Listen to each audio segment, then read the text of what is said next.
Do do do do do do do do do do do do do do do. Twice baked, and my microphone might be on this time. Welcome back to Twice Baked. Boy, we really do have a lot of crap we have to deal with in this show, don't we? God damn this motherfucking bitch piece of shit.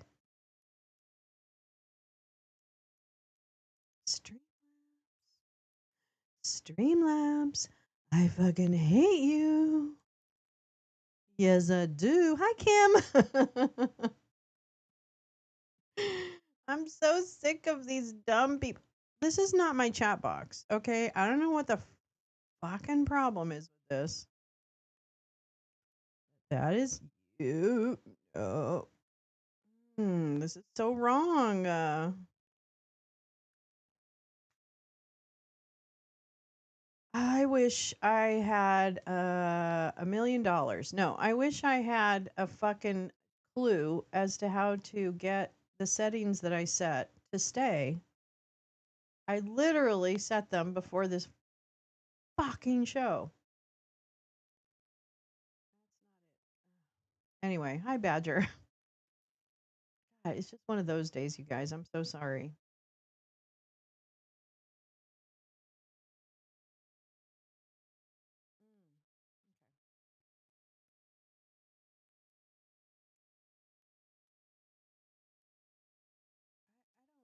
I don't want a lot, you know? I don't want a lot in my life.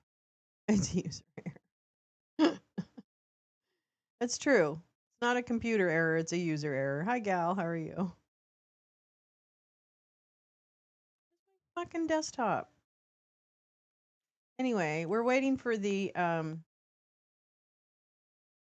Russ vote nonsense to start.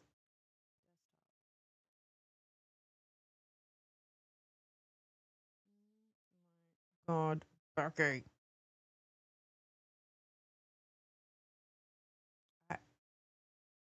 Ah, ah, ah, okay, fine.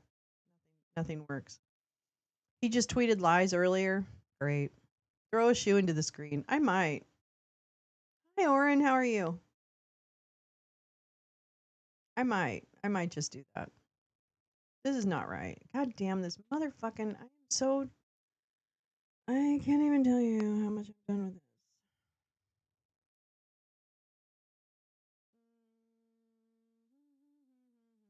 Yay! Have coffee. Yummy. Yummy. Why'd you have to leave this time around? Okay, see, this is not. I don't even fucking have this.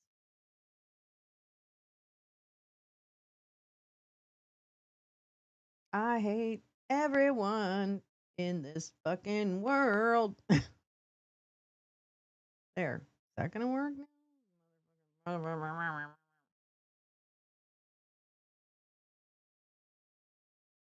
Anyways, let's watch the OMB. Percussive maintenance.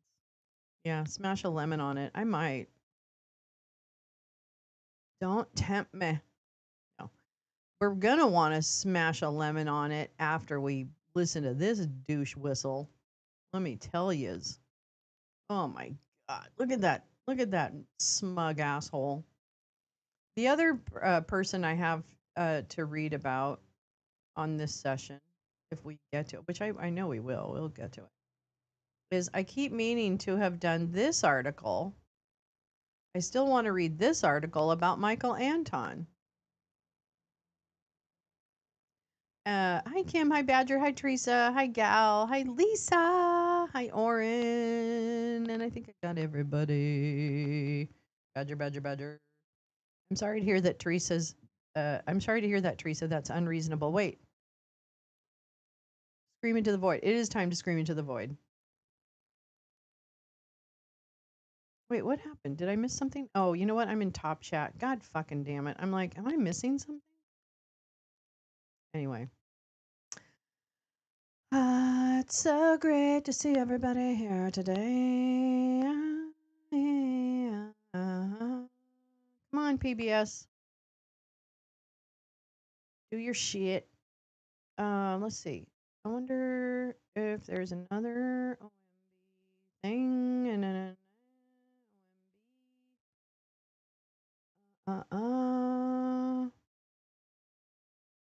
we're gonna see which one has the louder volume, and we're gonna take that one. All right. So we've got two. Whoops, this one. We're gonna see which one has the. Oh, Teresa ran out of coffee. Oh, Teresa, I'm so sorry.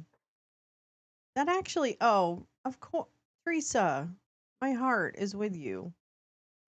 Because you know what it is when life is really poopy sometimes, little things can make the difference. Like, if I have weed and coffee, most everything's going to be okay. And so I understand completely that if one thing that might seem insignificant to some people isn't there when you need it, it's very upsetting. And I don't attribute that to being like, like a capitalist. I attribute that to being a human. So there.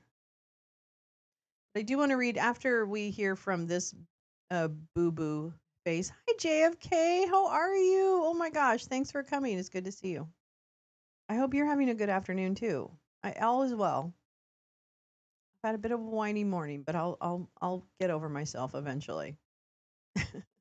But I do want to read about this. I don't know if we can start this now because I have a feeling the minute I start it, they're going to start this stupid appropriations meeting that we're going to listen to.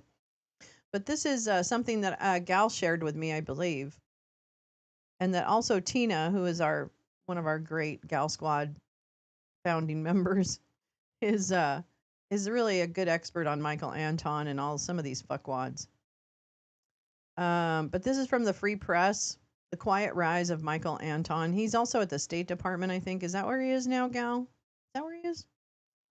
A decade ago, the conservative intellectual shocked Washington with his Flight 93 election essay. He's been gaining altitude ever since. Oh, isn't that funny? Over the weekend, I'm going to go ahead and read it. Over the weekend, Iranian envoys met with their U.S. counterparts at the Omani embassy in Rome. At the table was Michael Anton, senior State Department official, with a penchant for charcoal brown suits, Italian neckwear, and fine wine. Oh. Earlier this month, Anton was in Istanbul. He was sent by the Trump administration to keep tabs on the first face-to-face talks between Ukrainian and Russian representatives after 3 years of war. It seems that wherever Trump's highest stakes diplomacy is taking place, one will find Anton. Oh, interesting. His name is not known to most people outside of Washington, but inside the Trump administration and to Tina. Anton has emerged as one of the most important intellectuals. Oh, is that what we're calling them now? Behind the president's foreign policy revolution. Oh, is that what we're calling it now? A revolution? Okay. In an administration beset with, at times, bitter ideological divides and often chaotic style that has shocked both allies and foes, Anton has risen to the top by playing his cards close to his chest and deftly navigating the right's warring foreign policy camps. Anton has accompanied Secretary of State Marco Rubio on all but one of his overseas trips. He has been a key negotiator on U.S. Special Envoy Steve Witkoff's team to forge a Ukraine-Russia ceasefire, including what we talked about this morning was the fact that Steve Witkoff is using his own private plane to go between Moscow and wherever else. And one can only imagine what happens to that plane as it's sitting in a hangar in Moscow. One can only imagine. But whatever. Anton has accompanied blah blah blah. Okay. And last month he was tapped to lead the technical talks with Iran over a possible new nuclear deal, which they just rejected, by the way. The headline this morning was Iran rejected whatever the last nuclear deal was that was proposed. Fun fact. A key role for any potential agreement that relies so much on devilish details. Anton's importance to the Trump administration was signaled early by the president himself when he was appointed to be the director of the policy planning staff at the State Department. Trump took the unprecedented step of announcing the news personally, a job normally left for the incoming Secretary of State. Michael served me loyally and effectively at the National Security Council in my first term. until he does something wrong, and I'm going to say I don't even know who he is. Trump posted on True Social on December 8th. He didn't do the last part. I did that. He spent the last 8 years explaining what an America First policy truly means. Whatever. I could describe it. It's not good. In an administration that often resembles the court of a European monarch, where even a cabinet secretaries don't know where they stand or when hurricane season starts. Yeah. Oh, I bet I've been cleaning out the garage, found paperwork where my father bought a car for $50 in 1950. That's so cool. I love that stuff. That Anton would emerge as such a trusted figure in Trump's America First movement would be a surprise to anyone who knew Anton before 2016. That is, before his viral pseudonymous Flight 93 election essay, and before Trump shocked the world with his election victory. Back then, while now Vice President J.D. Vance was warning that Trump was cultural heroin, which apparently is a good thing, Anton was insisting that he might be the only man who could save the republic from the rotten ruin of the left's march through our institutions. Well, hold my beer, because we've marched through some institutions. Sorry, Papa, I didn't mean to hurt you, but tonight I'm cleaning out my garage. Anton was insisting, Trump alone among candidates for high office in this or any, or in this or in the last 7 at least cycles, has stood up to say, I want to live, Anton wrote.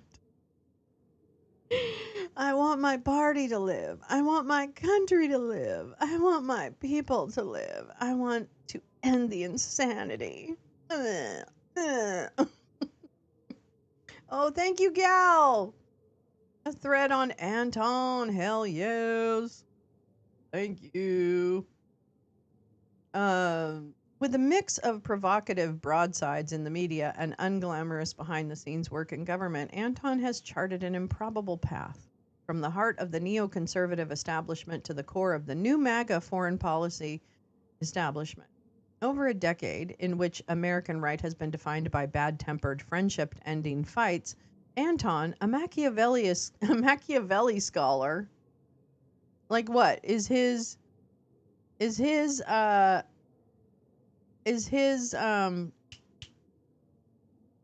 major in Machiavelli? Really?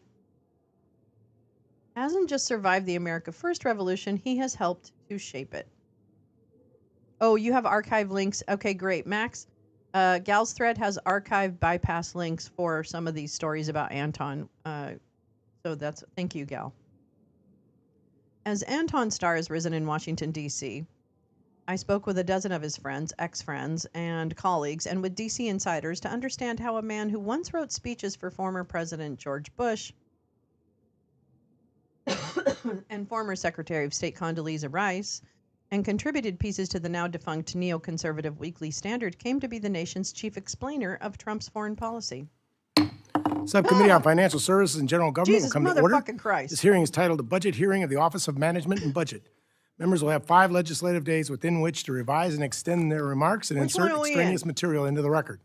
I now recognize myself for an opening statement. I'd like to thank Director Vought for being here today. The Office of Management and Budget, or OMB, plays a central role in most of the decisions made in the executive branch, particularly as it relates to the federal budget. It's also important to remember that OMB is an office created by Congress. In 1921, the Congress passed the Budget and Accounting Act of 1921, which created the Bureau of Budget under the Department of Treasury. Later in 1939, in the Reorganization Act of 1939, the Bureau was relocated to the newly created Executive Office of the President. And in 1970, Congress approved the Bureau's renaming to the Office of Management and Budget. I mention this history because OMB plays a unique role both as an office created by Congress and one that has been and continues to be responsible for fulfilling the President's policies. In fact, over the last 100-plus days, OMB has played a central role, not just in the reconciliation negotiations or recent budget submissions, but in the reshaping of the federal government. Here's the web archive. As of May 27th, 157 executive orders, 39 memoranda, and 62 proclamations have been signed by the President. OMB plays a critical role in each of these decisions. But as appropriators of the federal government, we need to work with OMB to ensure that funds are being used as Congress intended. That is why the President's budget is so important. This is a guide to helping Congress understand the agency priorities and how the legislative and executive branch can work together to deploy the resources necessary to execute these priorities. Karen, you're here. Last Friday, federal You're agencies, here, including the you're right Executive on Office time. of the President, sent up their budget requests for Thank you. fiscal Gal year is dropping 2026. the big links. OMB is requesting $146.1 million for the next fiscal year, a 13.3% increase above its FY 2025 enacted level. Why? I look forward to discussing OMB's FY 2026 request with you today, Director, and how we can work together to ensure agencies have the resources they need to work on our priorities for our constituents and the public at large. I now recognize the ranking member for his opening statement. Mr. Chairman, Denny. Mr. Director, candidly, Give it to him, baby. Director Vought, I think your agenda is a danger to our country, our Constitution, our people, and one that marginalizes the Congress and Article 1 to establish an imperial presidency. That's exactly the opposite of what our founders had in mind. What this administration has done under your direction Great suit. mirrors what you did during Trump's first term, what you wrote in your Project 2025 chapter, and what you said in a 23 speech, 2023, to members of the MAGA right. You had it quoted to you many times. As you probably know, I represent over 70,000 federal employees. A highly offensive statement. We want the bureaucrats, which is so often used as an epithet, not a descriptor, to be traumatically affected. Ooh, steady. When they wake up in the morning, we want them to not want to go to work because they're increasingly viewed as villains. We want their funding to be shut down. Were the thousands of doctors, scientists, and cancer researchers DOJ fired from NIH villains? The more than 800 employees DOJ dismissed from NOAA, people who track hurricanes and protect Americans from storms, were they deep state agendas? What about the food inspectors, intelligence officers, national park rangers, first responders, and countless others purged by this administration? They're just patriotic Americans trying to serve their country. All received an email seeking their decision to leave the federal service. 2+ million of them. What sort of message does that send? I think of a Marylander named Caitlin, who worked at the Center for Medical and Medicaid Innovation. After spending weeks agonizing over whether DOJ would fire her, she died of suicide back in February. I think of another Marylander, Monique, who worked for the Social Security Administration. She was forced to pick up more work as many of her colleagues took the buyout or were fired by DOJ. The stress grew and grew until, sitting at her desk in February, she died of a heart attack. Her friends and family are certain it was triggered by the stress she was under at work. No business on earth could treat employees like this and expect efficiency to improve or their enterprise to succeed. There is no doubt efficiency has gone down. Backlogs have grown at the Social Security Administration, the VA, and other agencies. Federal employees now have to spend hours filling out paperwork just to order basic office supplies, something that used to take minutes. One of the first things OMB did after Trump took office was pause all federal loans and grants. That froze thousands of infrastructure projects that were already under construction across the country, an action taken with no regard or no awareness, perhaps, of the consequences of those actions. The Trump administration has traumatized Americans, not just federal employees, reduced efficiency, broken the law, and trampled on Congress's authority. And for what? We have every indication that DOJ will cost taxpayers more than it's going to save. Director Vought, you're going to play an even larger role in these efforts now that Elon Musk is reportedly leaving. This committee isn't going to ask you to summarize your work in 5 bullet points or write essays to pass a loyalty test. We expect you to address the concerns of the American people. They have questions. I have questions. We owe them answers. I Thank love you, this Mr. Chairman. man. I love this man. Thank you, Mr. Hoyer. I now He shows up recognize the every ranking member day. of the full committee, He Ranking shows Member up like DeLoro, this for her opening every remarks. day. He Thank doesn't you. need notes. Thank you, Chairman Joyce, and thank you, Ranking Member Hoyer, for holding this vital hearing. Director Vogt, good afternoon. Welcome back to the House Appropriations Committee, and thank you for appearing before us today. The Office of Management and Budget is perhaps the most critical agency that most people have never heard of. I know you know this well, Mr. Vogt, but that is no excuse to thwart and otherwise ignore the law. In the United States of America, if you disagree with a law, you have every right to urge that that law be changed. You can petition or meet with lawmakers, and you can wage a campaign in the court of public opinion. You can run to become a lawmaker yourself. What disagreement with the law does not confer is license to ignore the law, to flagrantly violate the law, and to act as though you are completely above the law. This administration, instead of being laser focused on the cost of living crisis, it is actually making that cost of living crisis worse. And it has put billionaires in charge of the government and has filled the ranks of civil servants with political allies. For the sake of eliminating accountability and cutting taxes for billionaires, this administration is unlawfully impounding or stealing funds and dismantling agencies, I want to know where depriving the the fund that's American been people of the programs and allocated but services not spent is which going. Congress has created, Where is it? authorized, and appropriated funds for. You posit yourself a defender of everyday Americans and a champion for restoring an imagined version of America you consider morally and virtuously superior to the country we actually live in. I do not believe your actions, which are inflicting direct harm on the people you claim to support, is in any way reflective of righteous values or of America's constitutional tradition. You support autocracy, not restrained or limited government.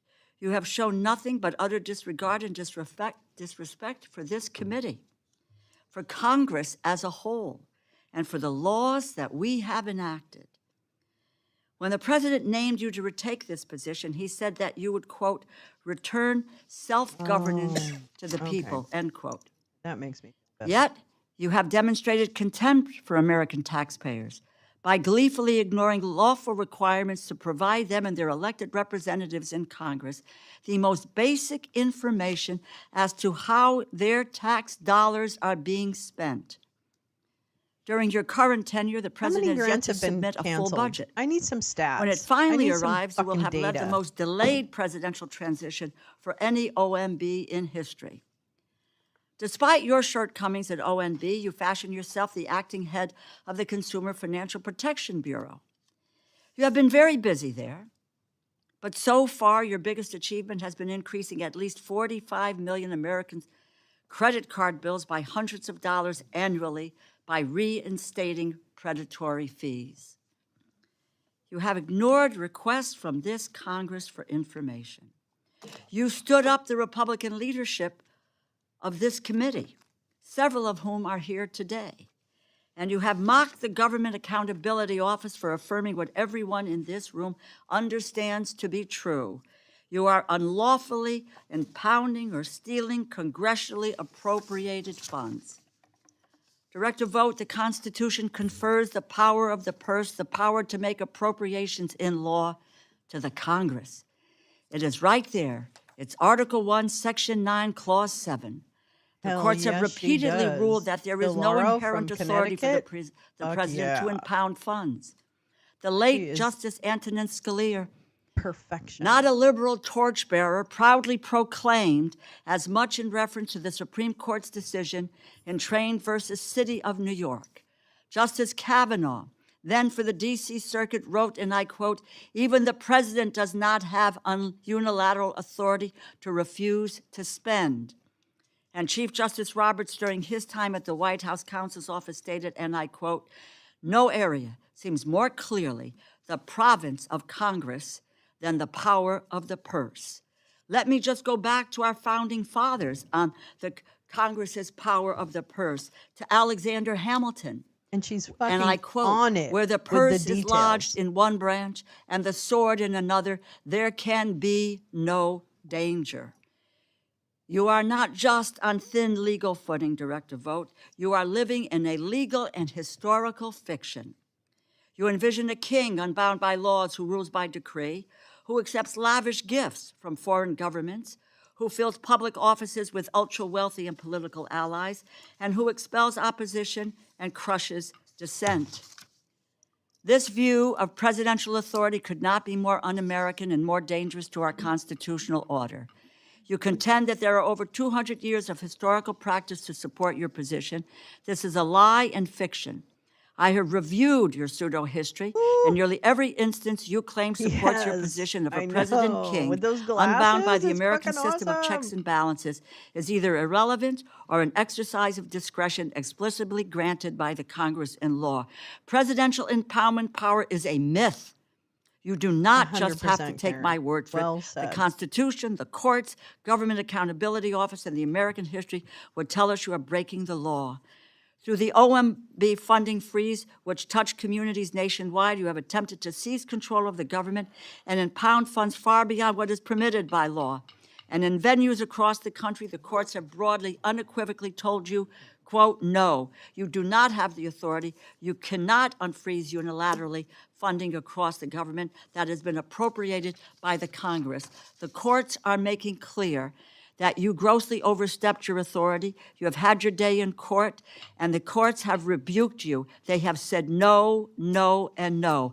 None of this is surprising. Project 2025, which you co-authored, laid out your blueprint for concentrating absolute power, not just in the White House, but in your own hands. Your colleagues, secretaries, and heads of major agencies have testified before us in the last several weeks to exactly this point. Your office has promoted your own goals over and above the people President Trump has handpicked to run his administration. You have also said that you want to traumatize federal employees, civil servants, as if inflicting trauma and creating a culture of fear and doubt will somehow make this government more efficient.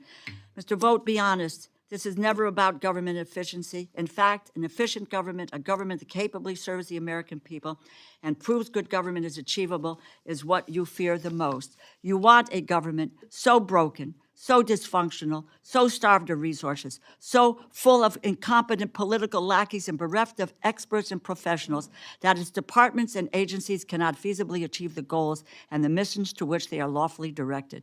Your goal is privatization, for the biggest companies to have unchecked power, for an economy that does not work for the middle class, for working and vulnerable families.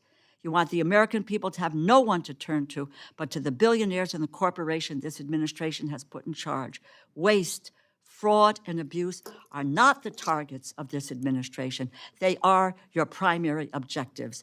I thank you, I thank the chair for his indulgence, and we look forward to your testimony. I yield back. Well, I thank you, Ranking Member Lolo, yielding back the 3.5 minutes who went over, but that's we Thank you understand. for your indulgence. Certified badass. Today, we welcome the testimony of the Honorable Russ Vought, Director of the Office of Management and Budget. Mr. Vought, without objection, your written testimony will be entered into the record. With that in mind, we'd ask you to please summarize your opening statement in 5 minutes. Thank you, Chairman Joyce, Ranking Member Hoyer, for inviting me to testify today.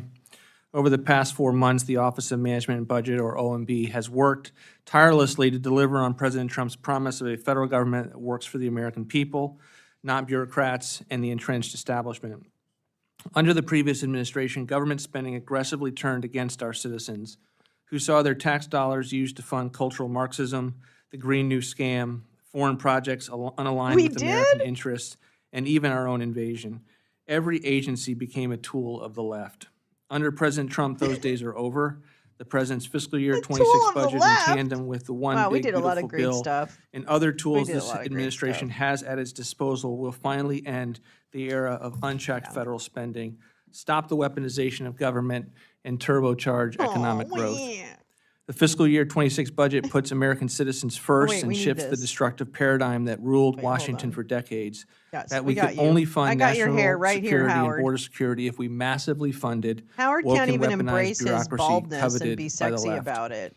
The president's budget reduces so non-defense useless. spending Here, by we're gonna put that right $163 there. billion, Oops. 22% below current looks year like it's about levels, and the right. lowest non-defense spending since 2017 if adjusted for inflation. All while we protect funding for national No, defense, Jay, no. Go homeland for it. security, That was the best part. veterans, seniors, law I was reading a little bit enforcement, about and Michael infrastructure. Anton, but Over 10 years, such restraint would generate trillions in savings necessary for delivering on the president's goal of balancing the budget. The budget also incorporates the historic increases for defense and border security that will be provided by the One Big Beautiful Bill currently making its way through Congress. In combination with base appropriations, the bill is a once-in-a-generation opportunity to revolutionize our nation's defense capabilities and protect our American sovereignty, providing the first-ever trillion-dollar defense budget and the single largest investment in border security in our nation's history.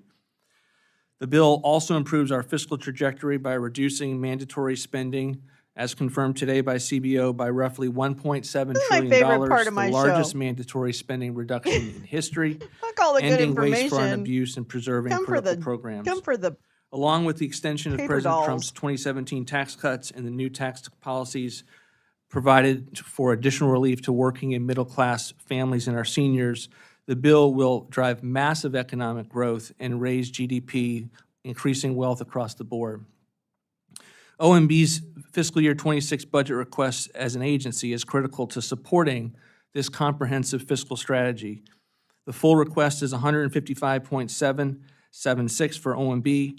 OMB, as you all know, is a personnel-intensive agency. We are only asking for 20 additional FTEs, which would bring us from 500 employees to 520, and an additional 2 FTEs in one of our aren't you sweet? offices funded through the ITOR account. I will note that OMB's request is substantially below the increase requested by the legislative branch's GAO. OMB's funding has remained essentially flat since fiscal year 23. By contrast, under GAO's request for fiscal year 26, the agency would receive an overall increase of 17% over 3 years. As I've said many times, the civil servants at OMB are among the most resourceful guy, and innovative Dan. our country has to offer. yeah, They are not only of great value to the taxpayer, but the whole nation. OMB has been hard at work crafting the president's budget, implementing this administration's fiscal goals, and accomplishing the largest deregulatory agenda in our nation's history. With the president's budget, the One Big Beautiful Bill, historic tariff revenue, it and the lines up recently perfectly. transmitted $9.4 billion rescissions package, our deregulatory efforts, and other key tools, this administration is implementing a comprehensive strategy to improve the nation's fiscal state. Only the Washington, D.C. that benefits from the status quo Americans know that instinctively. They elected here we President go. Donald Trump to Here's fix an it. oldie but a goodie. And the task ahead of us is great, but this administration, including OMB, is committed to working hand in hand with our partners in Congress, this committee, to finally deliver for the American people. I look forward to answering your questions. Finally, nobody wants you to. Thank you very much Very for your nut. opening statement. I now would recognize myself for 5 minutes, but as I asked for all, we'll try to make sure we stay on the 5-minute Oh, yeah, timeline let's so stay on everyone the here 5 has an minute, opportunity to yeah. ask their questions and get them Yeah. answered.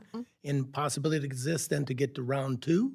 We'll certainly allow for at least a second round lightning of a question each. To get there, we have a hard stop of 4:10. Okay. Director Vogt, in the President's fiscal year 2026 budget request, OMB is requesting what you had just said, a 13.3% or $17.1 million increase for the fiscal year 2026. This increased funding would support, quote, unavoidable costs in investing in OMB's workforce, among other priorities. Would you explain what those unavoidable costs are and why OMB needs to restore staffing levels that were previously reduced? Yeah. And why is OMB's need for more staff different than staffing needs in any other agency? Sure. Thank you, Mr. Chairman. I think The reality is we've held constant for many, many years at the 500 level, even though the size of government has increased. And so, Oh, yeah. With the when I was in babies. the position in the first What about the term, I fraud, had the waste, and view abuse, that bitch? OMB should reduce its know. They headcount. do, don't they? And the Just challenge that we mildly. found when we did that, when we pursued budgets that did not prioritize the analysis that OMB needs to do, you find yourselves in a That's a cute situation where some of your key resource management offices are having to analyze programs and agencies that are growing exponentially larger. Just to give you an example, our previous resource management organization for national security had the veterans, it had all state and foreign aid, it had the entirety of the Defense Department, it had the entire intelligence community. And if you look at it compared to across the agency, you didn't have enough analysts to be able to do the job. Similarly, we're being asked to do quite amount of work with regard to the president's deregulatory initiatives. And that will continue to be a priority through OIRA. That's one of the reasons we're going to need additional tugging himself, yeah. FTEs when it comes to being able to staff that up, not unlike what you would see with our increases for border security or USTR with the work that the president's doing to get more rational trade deals on the books. So in terms of unavoidable cost, not. just because you have the same amount of staff doesn't mean that you don't have things like tech support and the work that's required to keep all of our systems up and running. And there's a lot of You're kidding me. expenses OMB never had that goes tech with it. But I support? truly believe, Wait, and I think what? you all believe this too because of the resources This is that you've such a given to fucking GAO, both sides of your mouth. that it's bitchy paramount talk. to have enough analysts that can grapple with the size and scope of the federal government. And I think that pound for thought you- pound, an what? OMB career FTE is one of the most important from a standpoint of being able to address that need to be able to deal with our fiscal health as a country and get cost-benefit analysis and a regulatory framework that makes sense for the country. I want to focus on Executive Order number 14158, issued on January 20th, 25, is titled Establishing and Implementing the President's Department of Government Efficiency. Executive Order establishes the United States DOGE Service, or USDS, and within the reorganized USDS, a U.S. DOGE temporary organization that is authorized through the 4th of July of next year. Who is the administrator of the DOGE Service, and who is the administrator of the U.S. DOGE Temporary Service, and who do they report to? The U.S. DOGE Service was the former USDS, U.S. Digital Service, that was housed within OMB. Along with that EO, it was moved out of OMB into the Executive Office of the President as a standalone office reporting to the Chief of Staff. It's been led by Steve Davis, and we're in the midst of, with the last week or so, of establishing the leadership on an ongoing basis. But I think the vision for DOGE is, in addition to having some of the consulting work that they've done continue in the EOP, and that's one of the reasons we have a request in as part of the ITOR account, is that DOGE would go and be far more institutionalized at the actual agency. So many DOGE. Stephen Davis, who he just mentioned, has also served as president of the Boring Company, which is Elon Musk's tunnel company, just so you know. And I think we keep hearing different names. I don't know if Anna Bauer, if you're listening, which I know you're not, but if you were, I know you're always curious about the DOGE administrator. I'm sure she's watching. Not me. Probably this. Okay, continue. Employees and FTEs are at the agencies working almost as in-house consultants. Yes, you are right. As a part of, Ding, ding, ding, ding, ding. The agency's leadership. And I think, the leadership of DOGE is now much more decentralized. It's the agency heads, and it has been for some time. The president has always said from day one, agency heads are in charge of their departments. And they were benefiting from the consulting that DOGE was doing along the lines, and now that is much more pronounced. I appreciate that there are many Now we're just gonna jurisdictions hire involved them. in DOGE's work, but OMB is front and center here, including in the subsequent DOGE EOs responsible for reorganizing the federal workforce, including hiring practices, EO 14170, federal hiring, and 14210, the federal workforce. And so I realize that I'm about to run out of time, so we might talk about that on the second round. Chair now recognizes the ranking member Hoyer for any questions he may have. Mr. Director, OMB submits a requested budget. Congress passes the budget. Do you consider the budget that Congress passes to be a suggestion or a directive? We believe it's a proposal for Congress to consider. What? We propose, and you obviously baby. take it He's as not a talking as about a your policy budget, proposal and bitch. send it through your appropriations process. Question, Director. Once we pass that back to you, do you take it as a suggestion or a directive? It's a directive. We believe you. it's important for the congressional appropriations process to give us the levels as consistent with the power of the purse to set levels by which we can't go above. And therefore, you consider it a ceiling. We do believe it is a ceiling. So we send you a budget and say, spend $100 on X objective.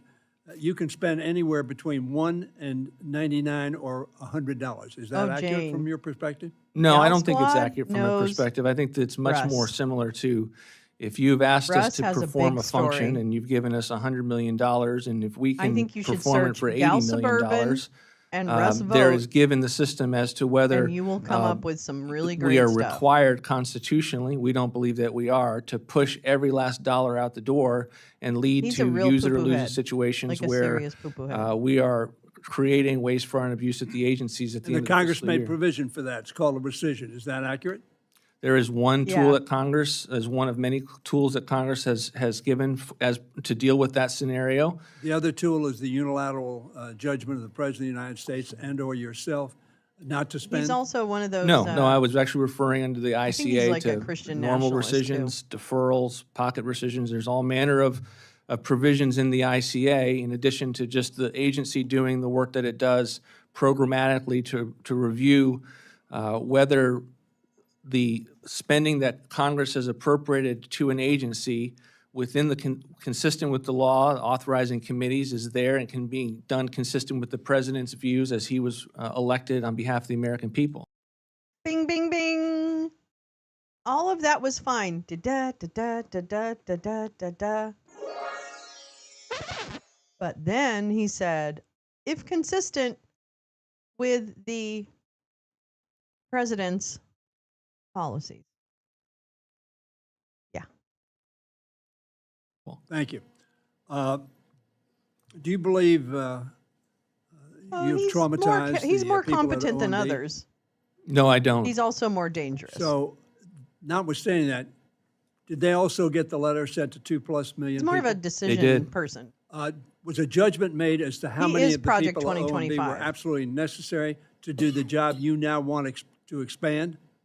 No, and in fact, No judgment was made on that. so as it pertains to the letter that you're referring to, it went out, I believe it went out before I was in office as the director. I wasn't And even here. I don't think we lost very few at all. And Really? my hope No, was I that don't we even wouldn't know. lose anyone from the deferred. But you lost a substantial amount throughout the government service what without money any is. understanding of how critical Me? their work was I to don't the know task anything. at hand. Is that accurate? Well, again, it was based on their choice. Is that accurate? I don't think it actually is accurate because the decision was made to give the employees the chance to make that determination. I don't think it was done lightly, and I think those employees thought long and hard about whether it made I sense. agree, it wasn't done lightly. Obviously, it was considered blitzkrieg on the entire federal government. Yeah. But nobody knew whether or not critically important people were going to take that or How not. much money has he Isn't that accurate? canceled? How much Well, I money think it's is he important to reflect that withholding? we don't ask. How much money are you withholding from approved appropriations by Congress? How much? How much? Yes, Thompson twins. Lies, lies, lies, yeah. Do, do, do, do. Lies, lies, lies, yeah. Do I think Peter Thiel, Carp, Palantir, Kevin Roberts push their agendas through vote? He's kind of the front-facing person for them. I don't know too much about that, but again, I think Gal knows more than I do about his connection. Like who's zooming who, right? Like who? He's more of a heritage guy. Yeah, and he definitely, he's like the guy who um has helped create like the plan to do as much damage in as in as little time as possible. He's that guy.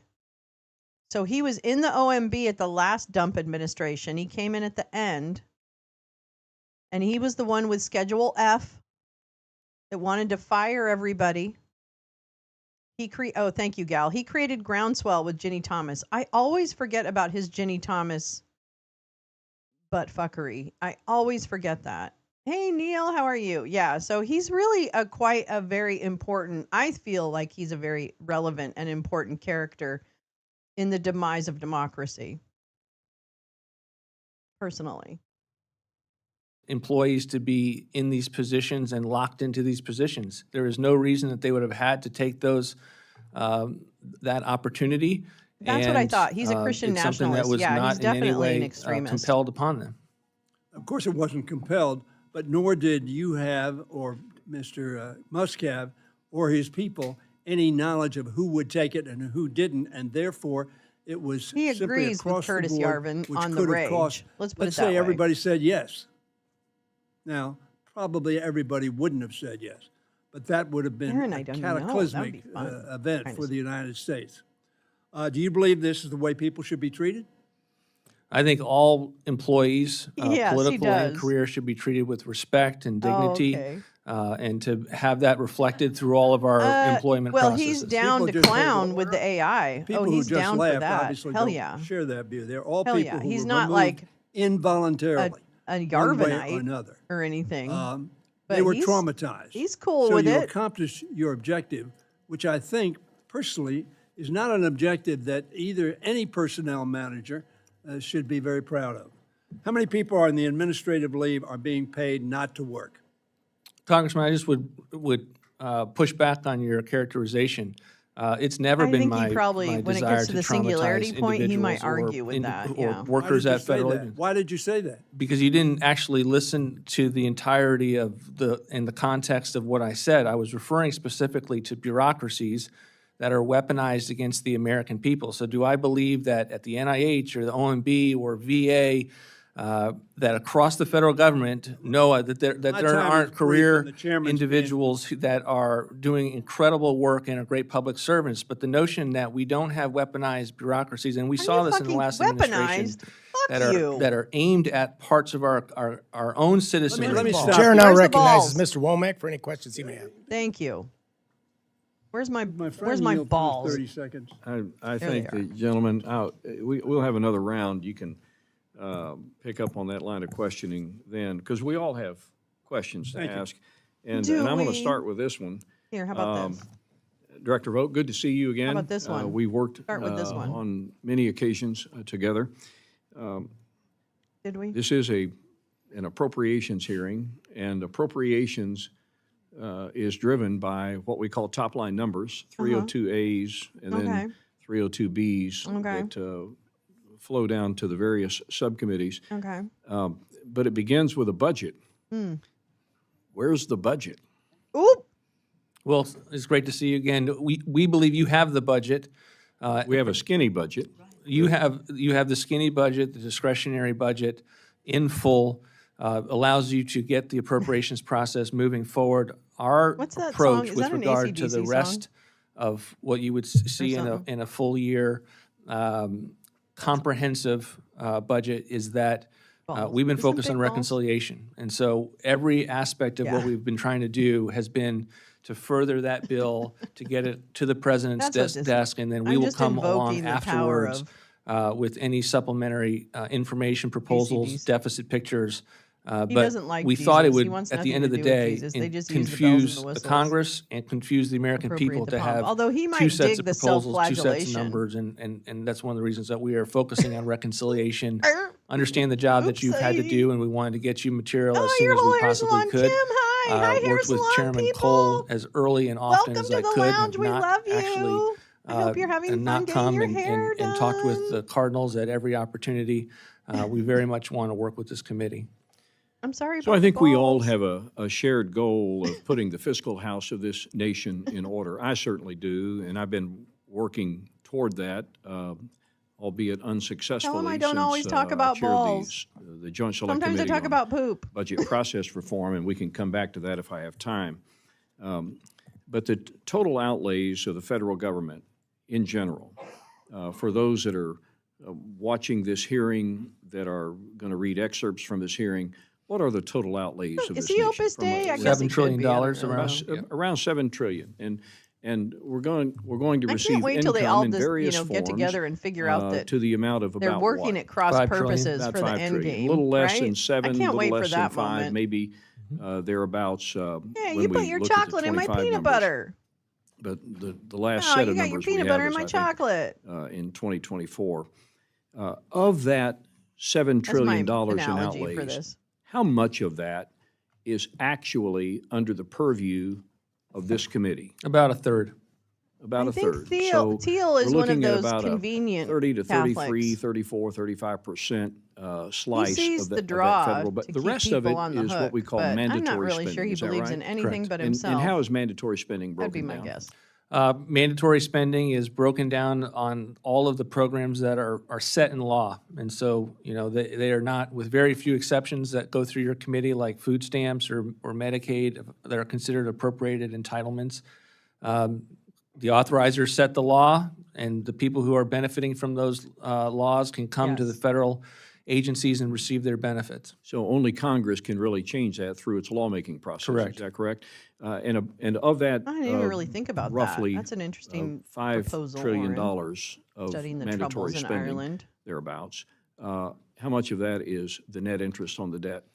Net interest on the debt is about $1 trillion now. It's exceeded defense. When we left office, unfortunately, it was only $300 billion, still far too high. But in the last 4 Dude. years, we've gone from about $350 billion in annual net interest, and now we're upwards of $1 trillion. And it's because Oh, we we're have a gonna debt check of that about fucking 37-ish trillion Correct. dollars, right? What would like a 50 basis point move in the interest rate, and I would suspect that's very prospectful, given the fact that we were just downgraded by the third rating agency. What would that do to the net interest on a $37 trillion debt if we moved like 50 basis points? We're probably talking about $1 trillion swing there. Wait, what? When are we going to deal with mandatory spending? And I'm not talking about cuts, I'm talking about sustainability, because we've all said, and we've pretty much all agreed that we want to make sure that we honor the promises that we've made to older Americans and vulnerable Americans. But right now, the effort is only on the discretionary budget of the U.S. government. It's about 33% of total spending. So at what point in time will we see a plan and a strategy for which we really go after and fix the largest share of the federal spending that is here we go. the crux That's what I of want. the national deficit that we have today? We believe that we're doing that with this bill that you have passed out of the House. And one of the reasons we're so excited about it is that for the first time since 1990s, we are talking about trillions of dollars with regard to mandatory savers. Go fuck yourself, bitch. $1.7 trillion now is an enormous opportunity this and was first only step updated along the in lines of what 2024. you're God talking damn it. about and what we've proposed in budgets before. So I think it's, for those that are saying, where are the Doge cuts? That's not a reconciliation thing. For those that are saying, where are the mandatory reforms? That is in that bill. And we believe it's the first major conversation like this we've had since the 1990s. Yeah, the reason it's the first major conversation is because the bill proposes rolling back tons of regulations and other things, which is what I've been complaining about, by the way. If you've watched me at all 13 of you, if you've ever watched me, then you'll know that what I complain about a lot is that the spending and the cuts. Oh, forget it. I can't remember what I was going to say. Damn it. It'll come back. I have to not look at chat when I'm saying something because I'm so stupid. But while I've interrupted, let me show you what I found on the deficit. Because we like data. Yes, we do. We like data. How about you? Oh, regulation. That's right. Thank you so much. is that they are codifying the cuts to environmental protections, the cuts to these departments. They're codifying into law through this bill, among other things, and it is not good. There has been no analysis of what cuts to make. There has just been blind cuts. They haven't had time to do any analysis of the cuts that have been made. This is ridiculous. All right, anyway, wait, I want to show you this. Because this is the deficit over time. Because I like data. How about you? So 2000, we had a surplus. Thanks, Clinton. And then this is the deficit. This is from 2000 over here to 2024, I guess. Doesn't really say. Last updated September 30th, 2024. God damn it. But this is the Treasury. This is the Treasury Department. I'm not pulling this out of my ass. I'm pulling it out of that guy's ass. And so you see in 2020, the deficit went way up because we spent in order to kind of get through that time. And then in 2022 fiscal year, it came down to 1.38, slowly rose again, was at 1.83 trillion. And apparently now it's at like you can go to this page, 1.05 trillion. I'll go ahead and put this in the chat for the data nerds. But I mean, come on now. Like, this is, I hate the flim flam. I almost want, remember that movie with Jim Carrey called Liar, Liar, or whatever it was? And he was like, hey, he can't do anything but tell the truth. I just wish that would happen sometimes with some of these guys. I'd be willing to take the risk. I don't really filter out too much myself. So, but I would take the risk of having us all be able to just tell the truth all the time. Anyway, sorry. We will have more proposals as we go forward. The president wants to have a balanced budget. 3 out of our 4 budgets in the first term were aimed at budget, had that as a goal, and we had large mandatory savers in those budgets that were consistent with the president's promises to protect Social Security and Medicare, and we will continue to have reforms along those lines. Thank you very much. I yield. The chair now recognizes Ms. DeLauro, ranking member of the full committee, for 5 minutes. Thank you, Mr. Chairman. Just very quickly, we really do not have a budget. What you There's the sent data. covers this year. There's not no 10-year budget. There really isn't any vision for the future at all of what you've sent up.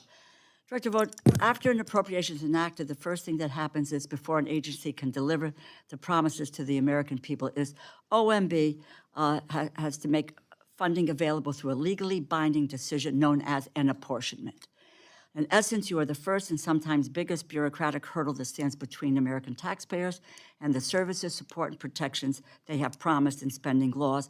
And for over 100 years, apportionments were secret. Reiterate, these decisions were effectively laws that you and your also unelected predecessors Tequila? made whenever you No. liked without accountability or transparency. What is that true serum? I fought on a bipartisan basis, bicameral basis, alongside members of this subcommittee for remember. 4 years to change that. Bacardi, We enacted 151. simple transparency requirements because this committee and the Congress Patron? need information to effectively legislate. Independent watchdog organizations deserve the Carol? information to help the American public understand how your decisions affect their lives. 3, most importantly, the American taxpayers are entitled to see how you, your predecessors, remember, though. I and know what every you're talking OMB about. director, how you are spending their money. Yeah, sodium My pentothal. question is, you do not think, Director Vought, that Congress deserves to know how you carry out the laws that we enact. You do not Always believe that starts with American a nice taxpayers warm deserve to peach see how you brandy. spend their money. Do you? No, I don't think that characterization is true. We do. That's one of the reasons why we come up to the Hill and testify, and we explain our decisions. We believe that apportionments are legally binding, but not final agency actions, and that What? it is part of a pre-decisional deliberative process on behalf of the executive What? branch to be able to manage agencies and the programs Oh, they're that's the in. Truman Show. And what we found in the last 4 years in which the law that you worked hard to put into place that we have Brandon Marnier constitutional ends with concerns generic about vodka. is that it actually degraded the oversight responsibilities that OMB had. In that we would, the people would actually change. Excuse me, Mr. Director, because my time is running out.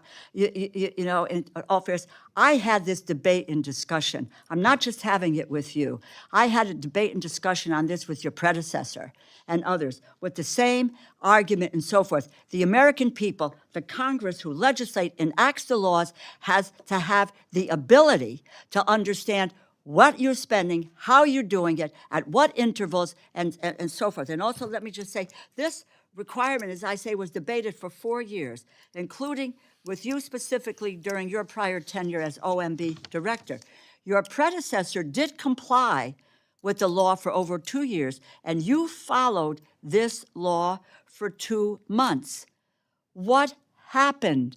Why did the website come down? Why do we not know what is happening? Why are we going back to those days of secret decisions being made by you and whomever else in terms of the spending of the DeLauro. dollars that we DELAURO. constitutionally He's from Connecticut. enact here when we put these bills into law with congressionally directed resources that serve the American Amytal and people. pentothal. Tell me what happened. Why did you change what you were doing for 2 months or what your predecessor was doing over the last couple of years? That's it. Well, we had constitutional concerns with the provision. We had a veto threat against this provision in the first term.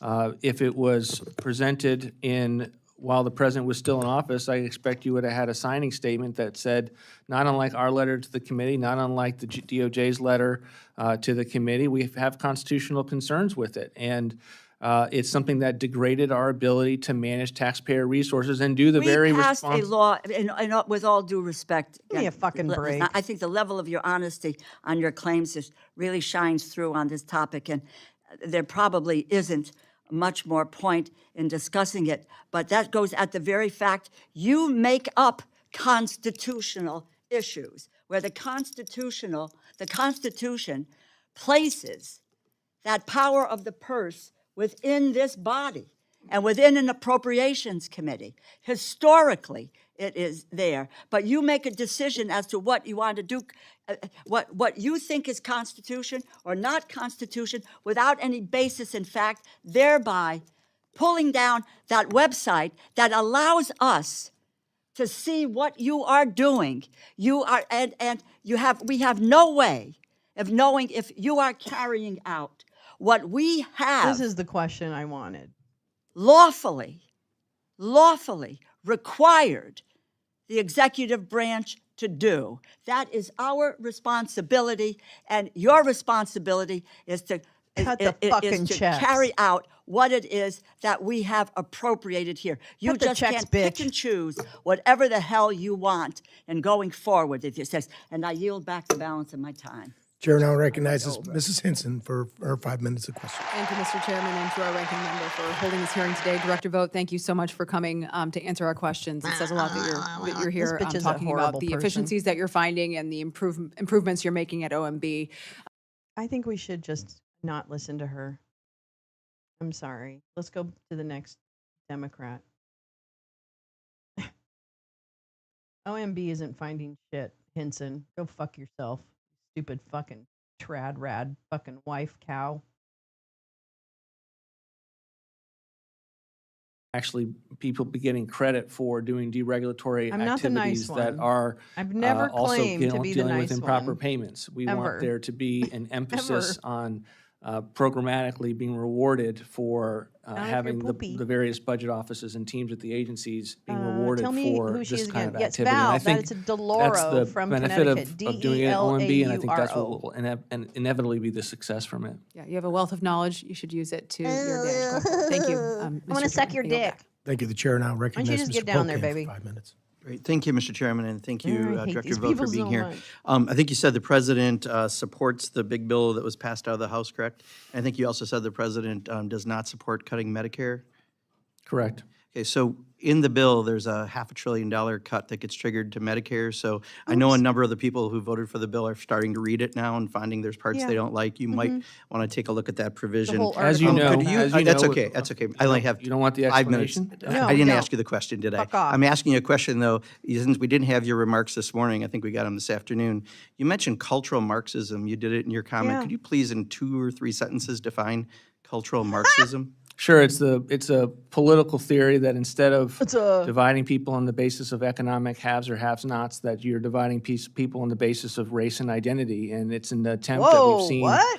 unfortunately, in this country, culminating in CRT of dividing people on Wait, the race what? in our Whoa, agencies I'm and So identity. your Speaking definition, CRT, Mr. Director, is different than race the definition I'm relations, pulling up. First thing that pops reverse- up on here, it Yeah, says he's a cultural bircher, Marxism yeah, refers he to a is a bircher. far-right, anti-Semitic conspiracy theory that misrepresents Western which is Marxism all the as Christian being nationalists responsible are. for is modern progressive movements, segregationists. identity Okay, politics, let's and make political that clear. correctness. That's first definition that pops up here. It actually comes up a couple times on the first page. On Google? Yeah, you identify yourself as a Christian nationalist, correct?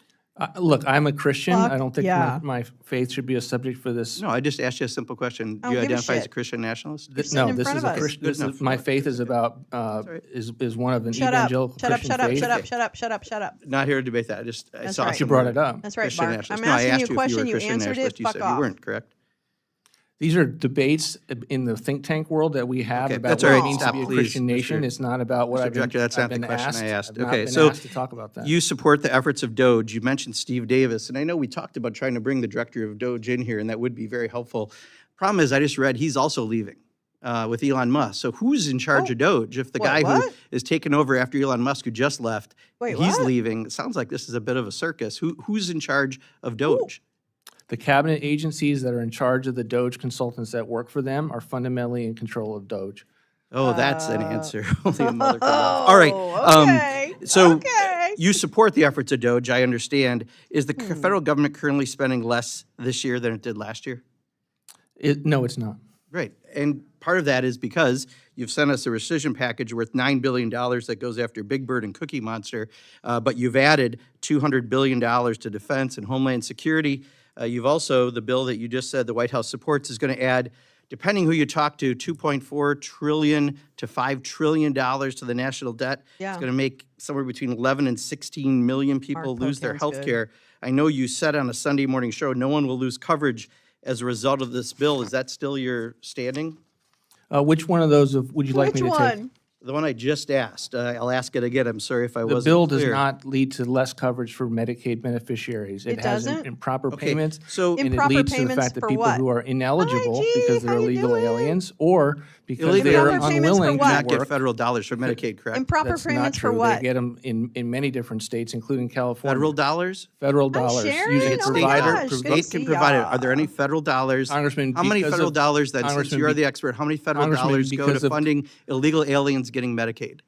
Congressman, because of the money It's a question, it's a laundering. Answer number. the It's a fucking question, it's a question. number. How many dollars Answer the fucking go to question. illegal aliens, federal dollars good. for Good. Medicaid? Glad to hear it, Chief. Simple Congressman. question. It is not Okay. actually a simple question because Your Congress. secretaries because have a I hard wanna time learn with about simple it. questions lately. I got to tell you, it is don't a simple. pose simple But you were That's saying a that very that's simple true. So we will, question. if you can get back to us with that amount, how's that sound? How much federal dollars? are I'm going happy to get back to you about how the bill works and getting rid of the money laundering So schemes a that lot of state people use. disagree with you. The CBO disagrees with your analysis. Yale and Yep. Penn said 13.7 million people will lose health Yep. insurance. You also said this won't increase the debt. Is that correct? The It bill will won't not increase the debt. It will lead to So reduced there, the deficits. Cato Debt Institute rejection, disagrees yeah. with you. Moody's disagrees. The Yeah. CBO disagrees. Senator Hawley and Senator Rand Jamie and Senator Dimon Collins disagrees. disagree. Elon Musk disagrees. Elon, yeah. Virtually everyone on this side of the aisle. So you're saying everyone is wrong, but you are the right one, that this does not increase the debt? I'm saying that all the watchdogs, including the Congressional Budget Office, use a skewed vision Oh, of a view of you're what the using baseline the is. skewed They vision. were you less stupid than a cunt. few percent wrong last time on your tax bill when they predicted. He is lying because if you look at his social media, not Howard Nutlicker, that was this morning. This guy, russ vought, is lying because there is an analysis of the breakdown of what he tried to say this morning, and it is all based on fantasies and elves and fairies. it almost dead on. So you're saying this time there's significant changes and they don't know what's going on and only you do, is that correct? I'm suggesting, I'm Bullwinkle stating that they use a You disagree baseline. with the Cato Institute Yes, and Moody's yes. and Senator Hawley? Senator Hawley has a view as to the Medicaid programs that we are working with to articulate why we believe that these reforms do not hurt the beneficiaries that are really? involved. I'm over They Chair don't? now I'll recognizes appreciate it next Mr. round. Edwards. What the fuck? Pocan, good job. Thank you, Mr. Chair. Mr. Vogt, thanks so much for being here, and I apologize for the badgering that you're getting. I would really ending now, and then we're Shut going to up, make a fake decision. Sebastian whether or Gorka. not Nobody gives a we should shit. Nobody wants to hear you. Nobody gives a shit, fake Sebastian Gorka. I guess y'all like Mark better than unlucky Pierre. Who's Pierre? Who's Pierre? Yeah, he's a mini Gorka, and not a good one. Yeah, I don't like. I mean, Mark Pocan's fine. But I don't know who Pierre is. But yeah. So fake Sebastian Gorka. Yeah, Bullwinkle lived in Frostbite Falls, Minnesota. That's over the border. How did we get onto Bullwinkle? Polyev? I don't know. Yeah, maybe. Oh, it is Polyev. Oh, okay. Mark Carney. Oh, I see. Mark Carney versus Mark Pocan. Sorry, I totally missed this. Yeah, I totally missed it. Oh, they do have bad Wi-Fi. Are you in the right chat? No, I'm just kidding.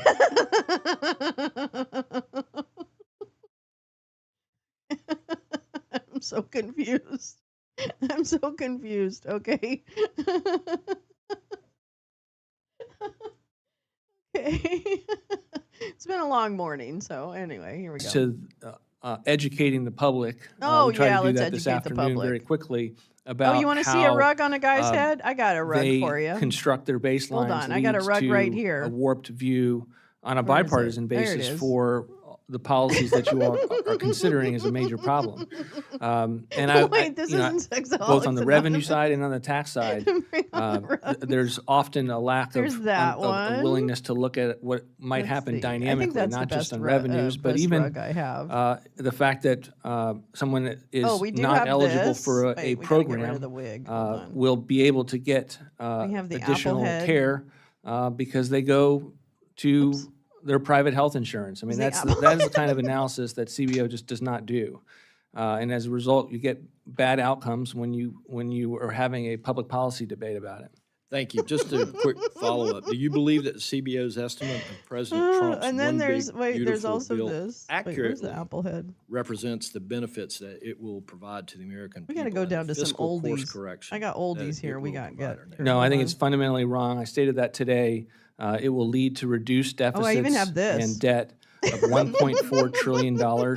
It will reduce mandatory savings of $1.7 trillion. And I don't think the way they construct their baseline, not only does it give a fair shake to I've economic given up growth, hope but of it any centrist fundamentally party. I think the Democrats misreads are the the centrist economic party. consequences of not extending think current that- law I don't tax think that- relief. I mean, what's this? the- Oh, that's- the degree to which we would have a recession or worse if the tax relief is not extended is something that they just fundamentally do not factor into I their love all analysis. my old Thank you for that pictures here. Hold on. Mr. We've Chair, got you- this. Thank you, Mr. Edwards. The chair now recognizes Mrs. Glusenkamp Perez for 5 minutes. Thank you, Oh Chair. wait. Oh Thank wait. you, I got a good Director one. Vought, for being here. Oh wait, she's really good. I used to run, my husband and I own an auto repair and machine shop. I will never forget having an OSHA inspector come to my shop and ask me if my AC machine was a welder. The divorce of theory from practice, respect for people who have done the work and who has the authority and the knowledge.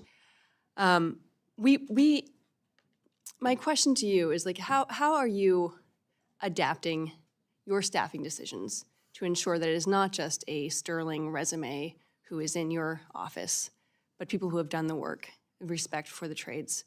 How many people do you have in your office who don't have a college degree?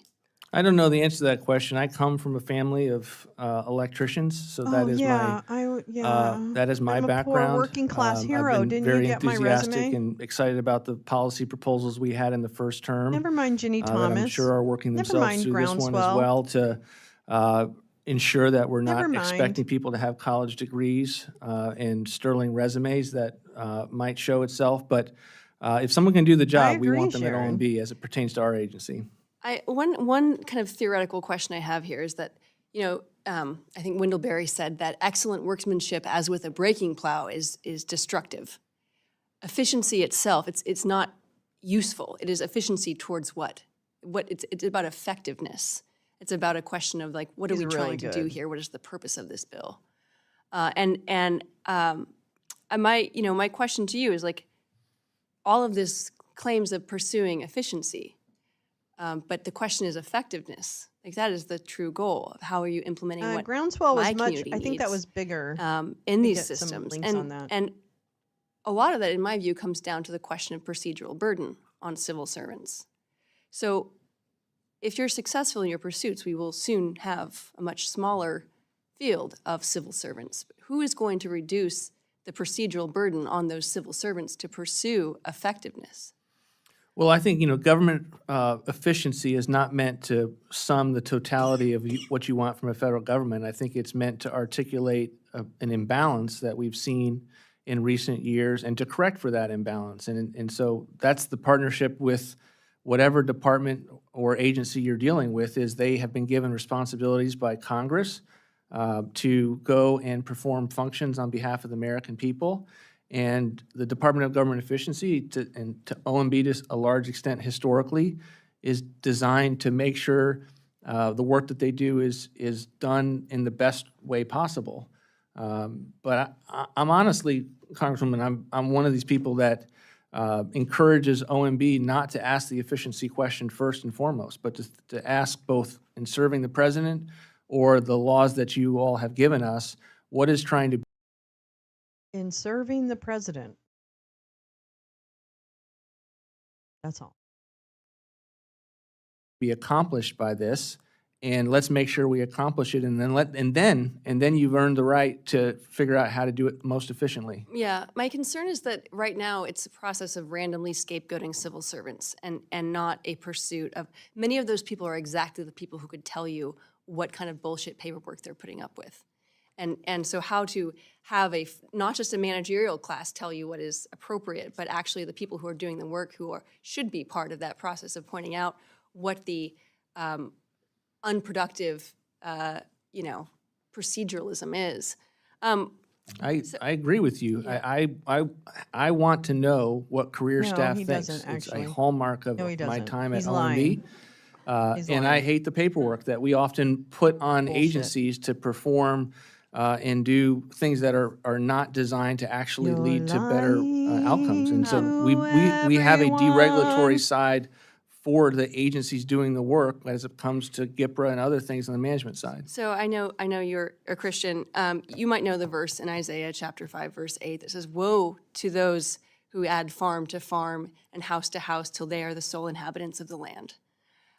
This is, I think, I hope a sentiment that we share, but the presidential budget calls for a 10% reduction in the Federal Trade Commission's competition budget and a static budget for the Department of Justice Antitrust Division, and reduction in the size of the workforce. So how will reducing the budget and staff of the antitrust agencies bring down the cost of living and ensure that small businesses like mine can compete on a fair, level playing field without a regulatory mode or antitrust forces holding us down?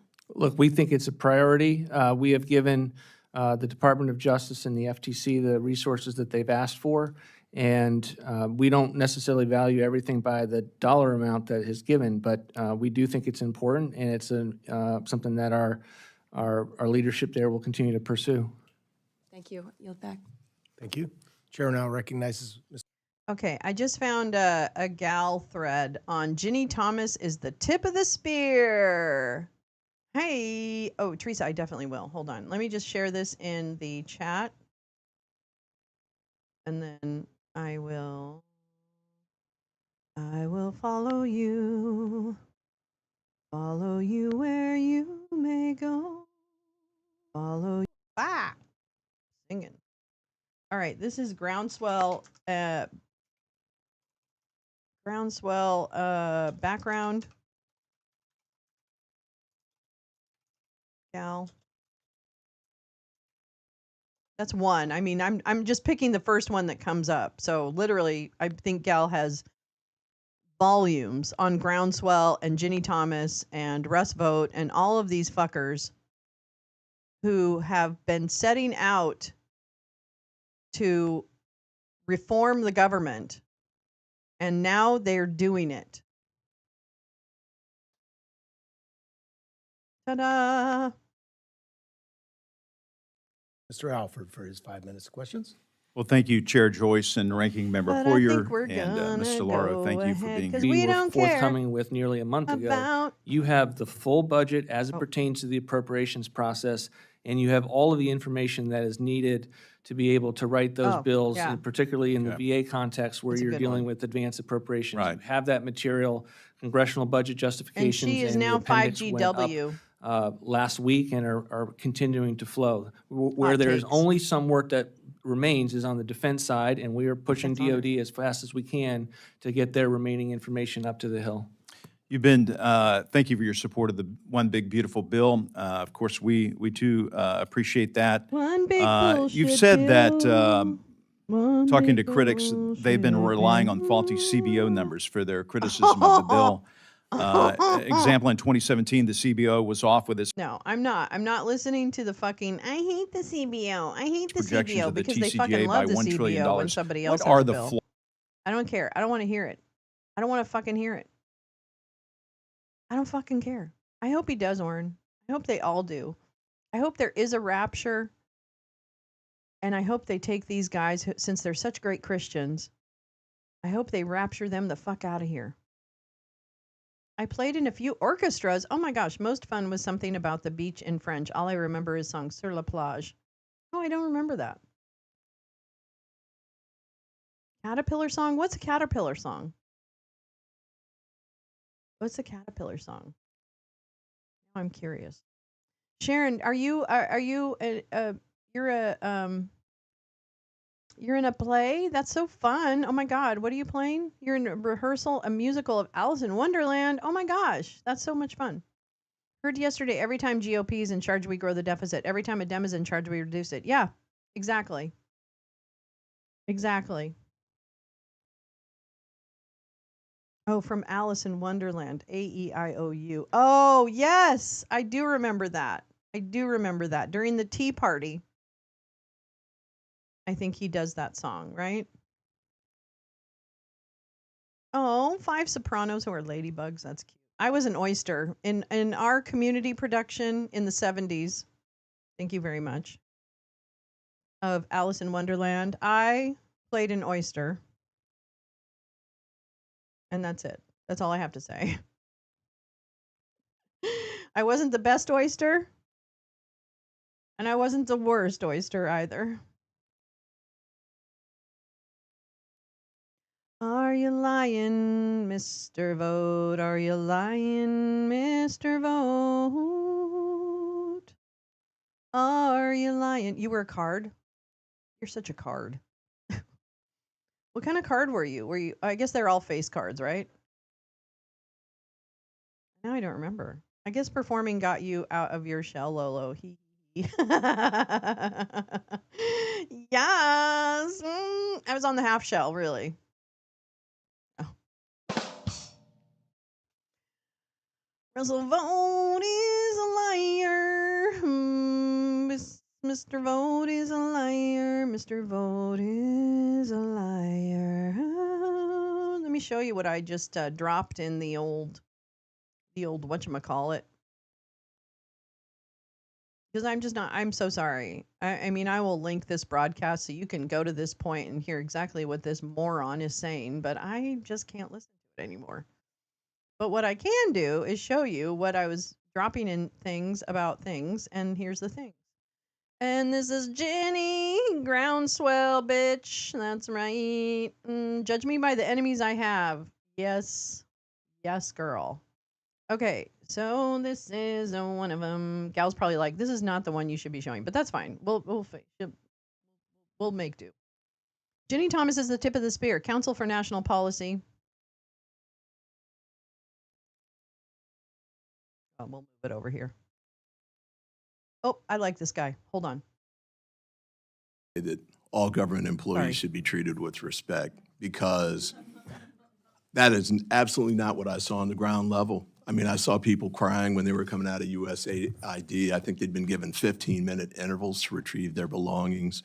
I talked to people who were probationary employees who'd been given these mass emails that they're going to be terminated. They'd quit jobs and moved from other places, sold their houses to come do this work in reasonable reliance on often for the government to work for the federal government and desire to serve their country.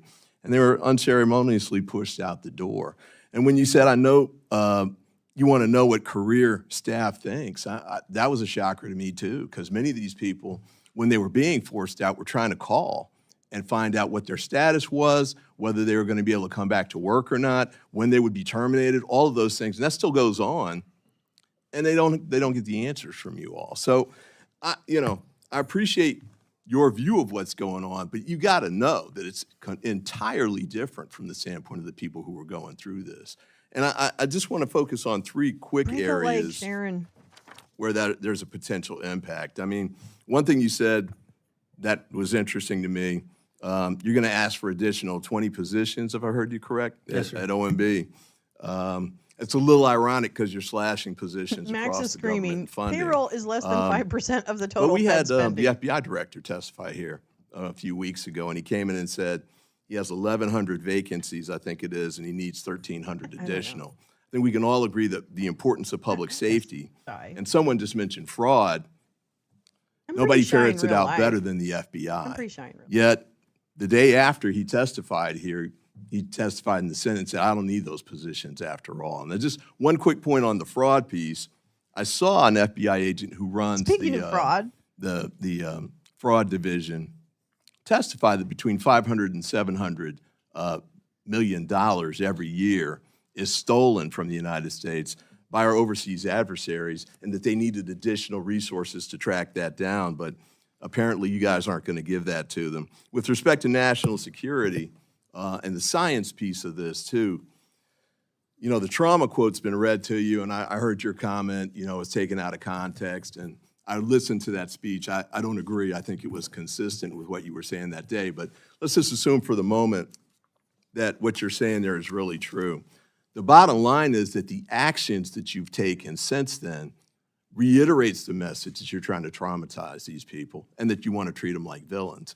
And so what we've got going on right now on the science and tech piece that's rippling through NASA and other agencies where it's critical for us to have these science and tech folks, AI, the competition for quantum computing and the like, they think they're being forced out of these positions. They're starting to look to go to Europe. They're starting to look to go back to Korea or India or other places rather than staying here and doing the work. And I know from businesses in my district that they need people from overseas because we're not producing enough of them over the brain here in drain the is United real. States. Yet we're narrowing the pipeline based on what you're doing with respect to cutting grants to help fund. We're narrowing the pipeline with respect to the impact you're having on the universities in science and tech. We're narrowing the pipeline with respect to the postdocs and other people doing the research and the government contractors who are doing much of this work too. So over and over again, we're squeezing that line think I down. got eaten. If you look at the contrast with China, they're doing exactly the opposite. But And I they're hope doing they choke on exactly my the pearl. opposite in the areas where we're in the most competitive areas and where we really need to win. We don't want China to get ahead of us militarily. We don't want China to get ahead of us on quantum computing and AI. But we're making cuts to NIST. We're making cuts to NASA. We're making cuts to the NIH. We're making cuts across the board on some of the most important aspects of what we need to do in the United States to maintain that lead. And with respect to public health, I see my time's running out here, and I guess we can do a second round in a minute, but same kind of thing. The cuts to NIH, my father died from Alzheimer's. I'm a cancer survivor. You guys shut down clinical trials in the middle of those going forward. And it's not like we can just flip a switch and it comes back and starts over again. Some of those are going to take years to catch back up to where they were. And some of the people who are conducting the research are leaving the United States because they don't want to have that happen again. So look, I appreciate the goal of going after waste, fraud, and abuse. I don't think that that's what you all have really focused on here, your impact certainly, because we can go through that in the second round, but you're really undermining our ability to compete and stay ahead of China on really critical areas like national security and public safety. Chair now recognize the Vice Chair of the committee, Mr. An Lolo. armored car. Thank you, Chairman. Director, good to be with you today. You're the Director of the Office of Management and Budget, is that correct? Correct. And I you've might have previously a- served in that capacity in 2020 and 2021? In 2019 and 2020, Oh, Went through January 2021? I did. And Okay. you're the Executive Branch's Chief Financial Planner and Policy Coordinator. Is that a fair description of your title? I want to see where think he's that's going, fair, but then I'm going to along with the immediately play the Secretary of Treasury. AEIOU And song in that from- role, how important is Alice in America's Wonderland. debt and deficit to you? Huge. sir? I mean, we have a, Okay, they're already lying. It's fine. Okay, here we go. Hold on. Hold on.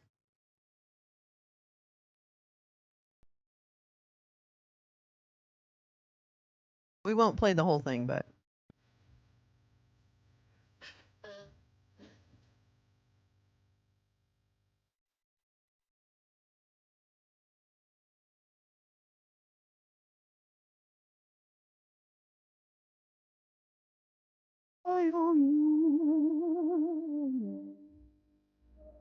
oh, this is a reminder.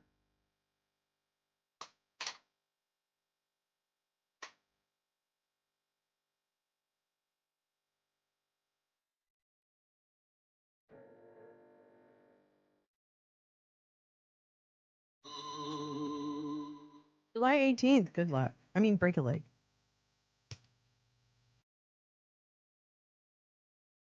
Oh, that's it. Okay. I thought it's only 44 seconds. I thought it was 9 minutes. Okay, never mind. Well, there you go. Ah! That's not what I wanted you to show. Although I do love those guys. They go to Disney and I love them. Oh, he's still talking. Damn it. Well, it was pretty good. It was shorter than I remembered, but it was good. A-E-I-O-U. Not sure that's the same one as the one from the musical. Or, excuse me. Yes, of course he is. Yes, of course he is. A-E-I-O-U.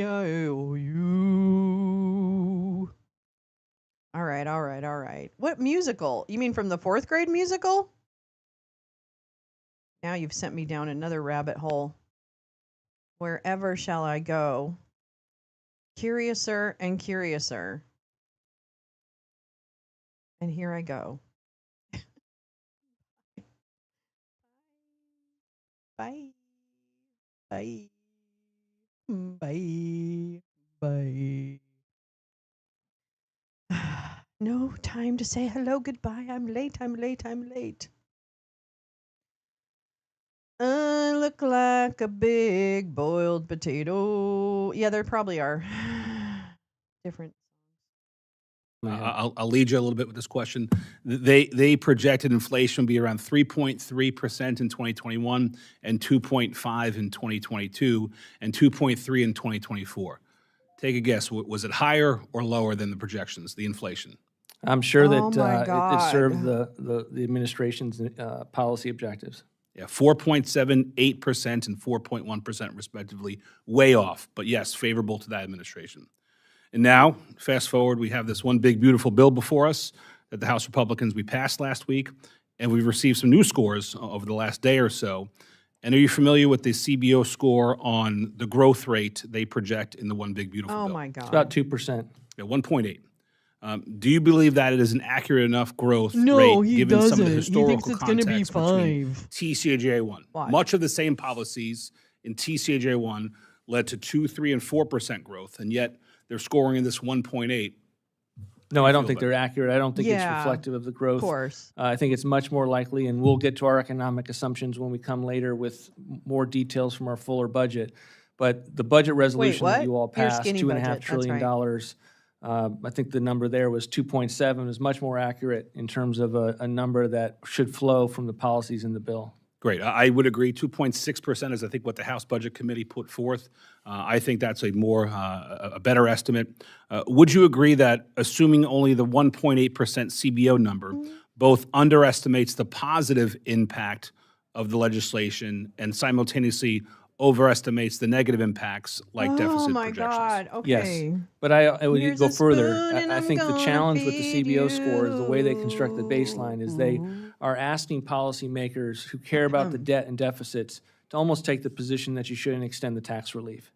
And then they don't model the extent to which that would implode It's the not economy. tax relief. Like, there's dynamics, assumptions with regard to tax policies and economic growth. Sharon's And raging then there about should Patti also be LuPone. an area where they model Yeah, I the know. She economic shit talks impacts some other of their own singers. baseline policies. I don't know. I can't The be chair now bothered. recognizes There's Mr. people being Bishop for any abducted off of questions he may have. streets. I can't. Thank you, I can't Mr. worry about their Chairman. Welcome, Director Vought. Broadway K-Fab. Branding is very important in the characterization I don't give a of shit what Patti LuPone thinks. I don't give a shit what any of them bill. think. And there are many who are calling it one thing, but there are many others who are characterizing did it come as the across my big, ugly transom. bill. I want to talk to you about your proposals relating to USDA research. You eliminate the Hatch Act formula grants, which go to the 1862 land grant institutions. There's a 44% cut to Evans Allen research grants for the 1890 land grant institutions and a 14% cut to the 1890 extension services. The Smith-Lever Cooperative Extension Program is cut by 46%. Ag research has been the tool that has kept America ahead of our international competitors for decades and is right now more important than it ever was in our competition with our international competitors. We're falling behind other nations on ag research, so I strongly believe that research should be the last place that we should be looking at cutting. How do you justify these cuts other than as part of your overall budget Is he going to say that he's not really cutting them? quest? If America aren't the is going droids to you're continue to looking be able for. to produce the highest quality, the isn't the safest, budget the most you're looking abundant, the for. most economic food and fiber anywhere in Those the world. cuts aren't happening. Thank you, Congressman, for the question. There I is mean, too much griping. We believe in agricultural research, and I think we believe in the research that even in areas where we're taking cuts, our desire is to make sure that we actually do research, that it's not going to some of the projects and line items that you saw Secretary Rollins put out there that she has canceled. And so where we found efficiencies, and we wanted to make those reflected in the fiscal year 26 budget. But agriculture is incredibly important. We have to be able to feed ourselves first and foremost. That's it. And one of the ways that we need to be able to do that is not just our farm support Lobby's programs, back. but the extent to which we're thinking ahead There we and go. planning for the future and learning. Hi, Blobby. But there is, Thank you. I think in the eye of the beholder, there might be some differences. Thank you. Currently, my state, Georgia, is the most recent state to implement the Medicaid work reporting requirement. So far, what we've seen is a cautionary tale for other states. Higher administrative costs, increased bureaucratic red tape, and suppressed enrollment, even among eligible Georgians.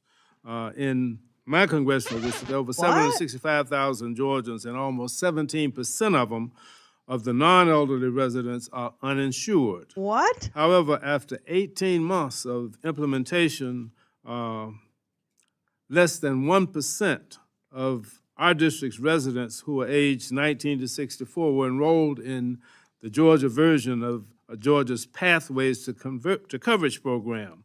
That's in spite of the state having spent $92 million in combined state and federal funds on the program, most of which covered administrative expenses like technology upgrades rather than actual health care benefits. In other words, taxpayers are funding for-profit consultants to add on to clunky, outdated systems to process paperwork rather than covering the cost of doctor visits and prescription refills for eligible Georgians. If the budget reconciliation bill mandates work or other community engagement reporting requirements for low-income, able-bodied adults across all states, how can we avoid the high-cost, low-coverage pitfalls evidenced by Georgia's Pathways to Coverage program? For example, how will the federal government ensure that taxpayer dollars are going to health care benefits rather than more bureaucratic red tape, as we've seen in Georgia?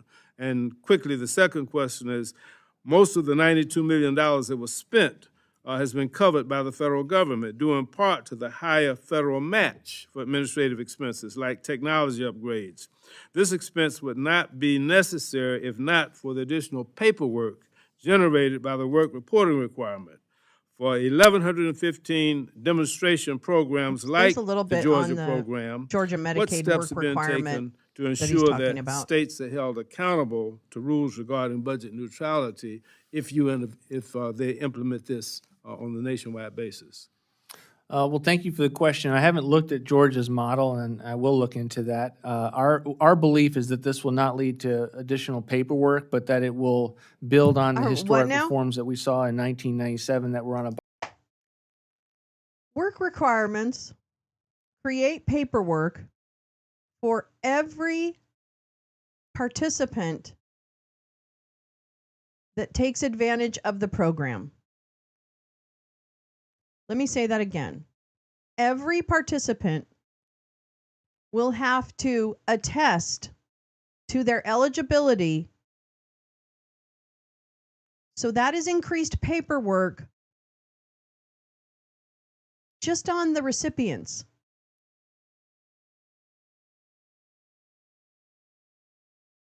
So fuck you, Russ Vote. And I can guarantee you that the paperwork for people to fill out their work requirement, or whether they're not, they're not required under that whatever issue or law or whatever it is, you will still have to confirm that you're eligible to get it without a work requirement. You will still have to prove that, however frequently they ask you, whether it's monthly, quarterly, whatever. And that means that there have to be people on the other end at the state level, mind you, that will have to then review all of those reporting. And that is an increase. That's a net increase. I'm sorry.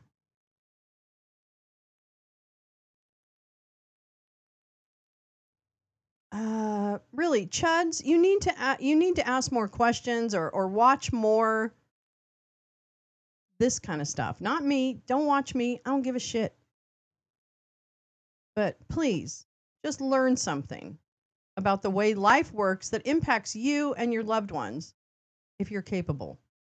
There have been studies done on it that have been published that have made it very clear. And of course, obviously, the people who are skeptical of that have made that clear also.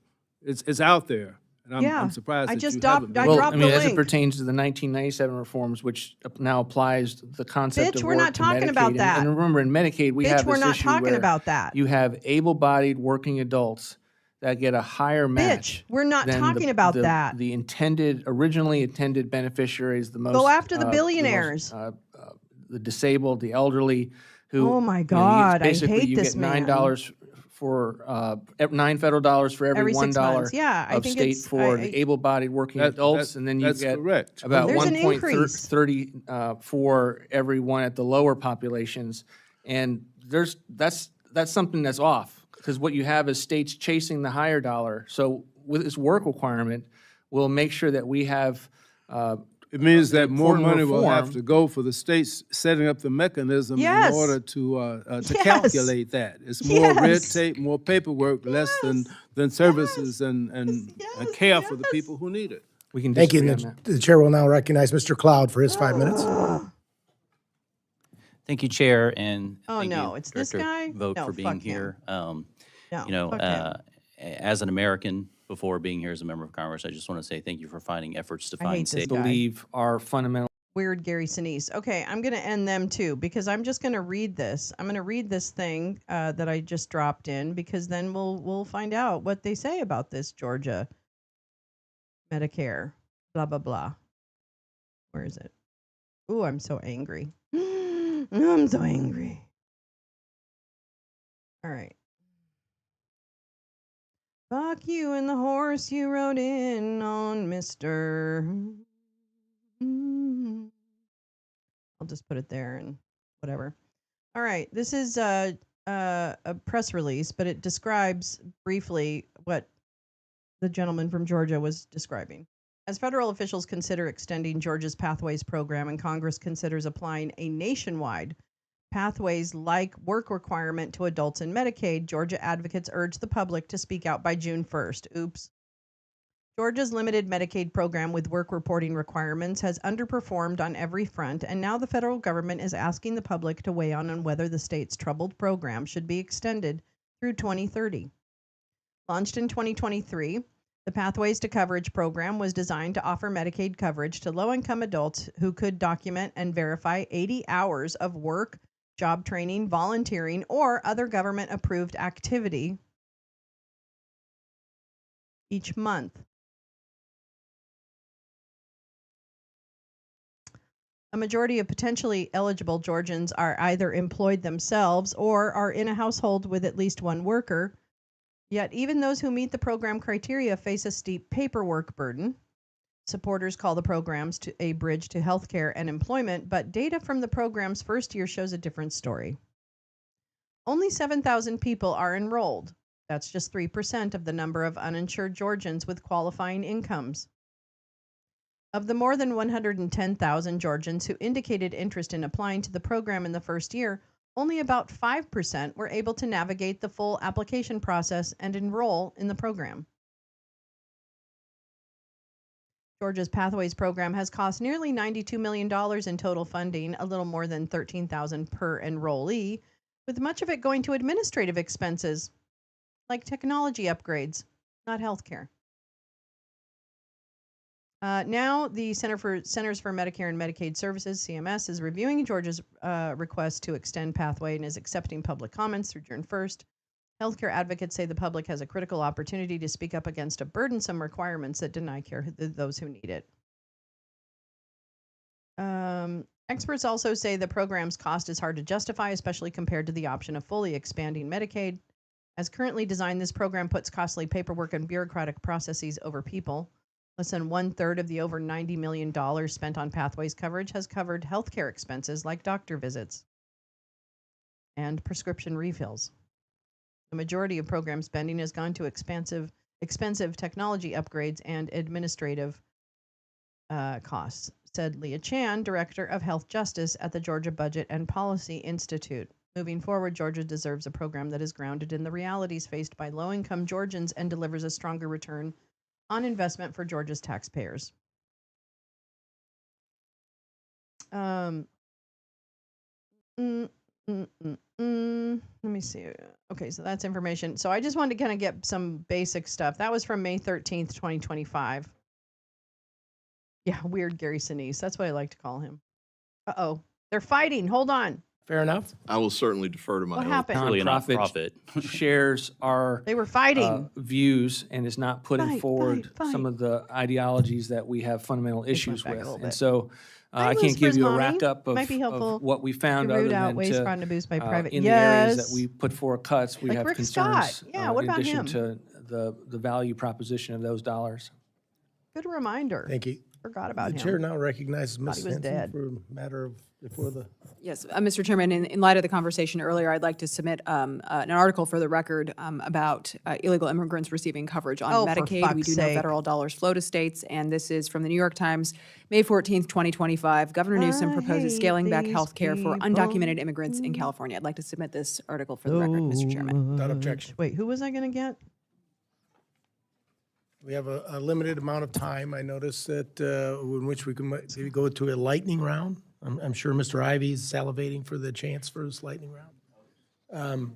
Oh, And so some high energy there. we could pick your top question Well, that the you guy wanted with to the dumb ask hair. instead of, and try to keep it to 2 minutes. That will get everybody a chance, and in order to be fair to everyone here. Fair enough? Why I are will you getting certainly so defer to my bitchy? elders here. So. Well, we're looking forward to another 2-minute lecture. I will Oh. take the liberty of going first then. The ITOR account was established back in 2015. The ITOR can't. I'm funds gonna turn currently you being down used for because both you're such a Doge bitch. federal workforce and software initiative. What is the breakdown or percentage of Doge funds that have been used for workforce issues, and what percentage of ITOR funds are being used to modernize technology? And further, your request for this year for ITOR, it's an increase of 145%. And I was wondering if you could tell us, is this for software modernization initiative or the 30 full-time equivalents that you've asked for sought under the budget request for ITOR specifically, or for the software initiative, or for Doge too? The ITOR request in fiscal I'm year confused. '26 is for Doge. We put it in the ITOR account because we are still in movement as to where Doge resides, and the fact that we have opportunities through standard USDS work to do technological work at the agencies. So I wouldn't call it a plug, but we are certainly reflective of the fact that there's good work to be done regardless of whether Doge is fundamentally housed in the EOP or at the agencies long-term. Thank you. The chair will now recognize Mr. Hoyer for a question. Thank you, Mr. Chairman. I'm at 5:17 already. Am I over?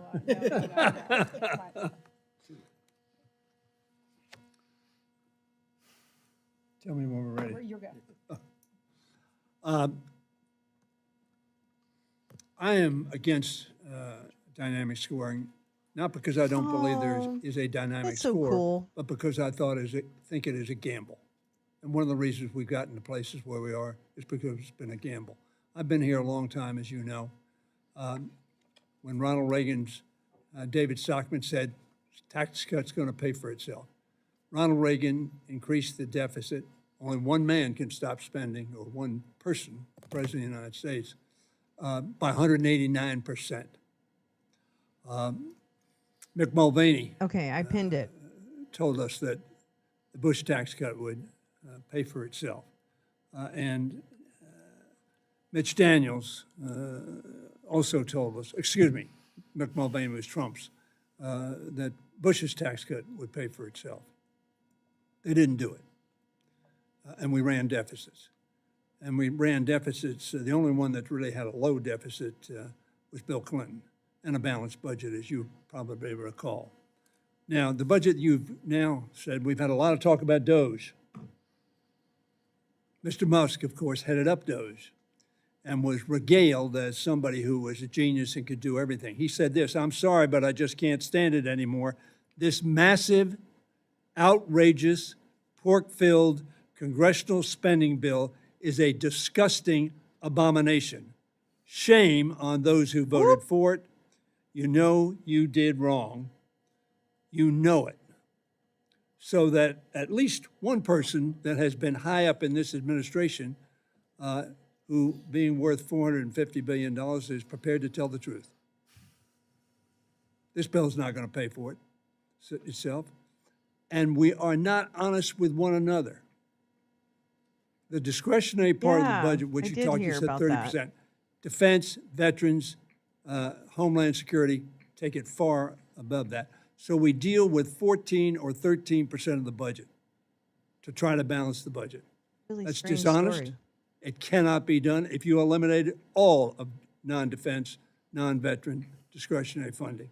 So David Stockman ended up with a book said, "We lied." I hope you won't do that. Chair now recognizes Mr. No, he Womack won't. for Don't worry, his Stenny. lightning round question. Director Vogt, you got a tough Oh, that's job. Scott. Where's Rick Scott? You got a tough job. You inherited an absolute mess, a mess that's been created over decades, not just Reforms around not just I just hate Republicans. I'm sorry. Yeah, I did hear about that. That's a very tragic murder, of course, and just a very interesting situation that was happening. Yeah, it's really sad all the way around.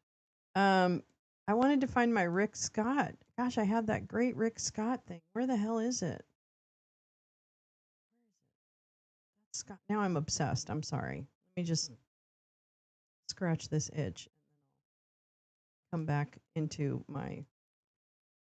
Yeah. Did you see the reporting on it, Oomph?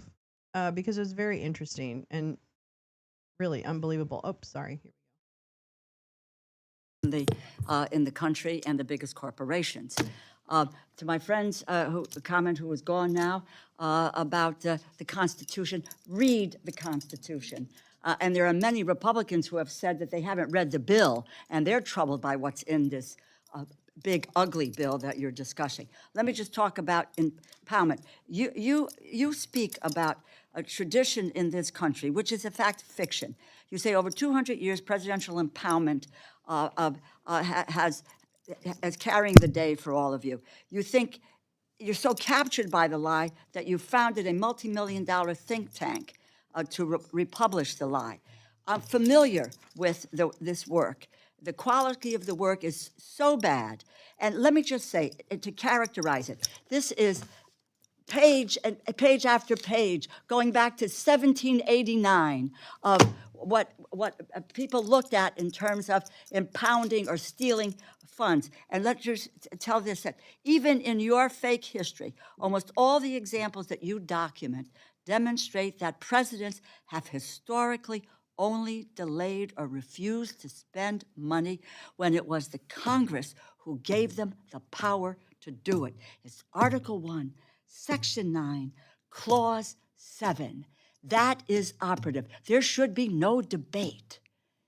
You have impounded and stolen funds that you have no business doing. You don't have that authority. Make him the answer. president doesn't have that inherent authority.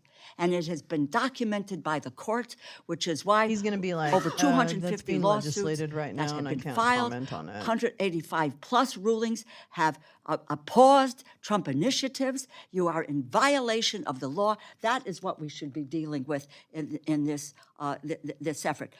Would you recommit yourself to the truth, engaging with this committee, the American people, and the American people based on the respect for history as it actually has occurred? We haven't impounded any money. We're under programmatic review of federal dollars across You the have nation. impounded money. Please. $425 billion. Committee. We don't know where has that been number came frozen. from other than I'll you, tell you, Congresswoman. look at the tracker. You know, we're following it very closely. And I would just say this, if people don't really want to appropriate and hold on to the power of the purse, then my suggestion is find another committee to sit on. Our responsibility is to make sure that we maintain that power of the purse, and that what we say has got to be congressionally spent needs to be. And you do have a premise that in that bill, in the Empowerment Control Act, that allows you to come up with a rescission package. But what is at stake is the illegality of what you have done with impounding and stealing funds from the American public, and the unbelievable consequences it will have on their lives and their families' lives. Congressman, there's nothing. The in chair now my- recognizes Ms. Henson. Thank you, Mr. Chairman. You know, I Fuck think off. fundamentally there is a difference Fundamentally. of viewpoint on this committee. We Fundamentally. don't have a revenue problem. We have a spending problem in this country. Oh my And God, some of you're these so examples that boring. you have. You're so boring and stupid. You're so boring and stupid, Miss Henson. You are fucking boring and stupid. And whoever that staffer is behind her, how fucking dare you? How embarrassing for you. How embarrassing that you support this. There's nothing this woman is saying that is going to educate you.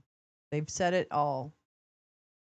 They don't see a problem with cutting funds to programs that help their own constituents and your neighbors or your family or yourselves. You fucking morons that believe this.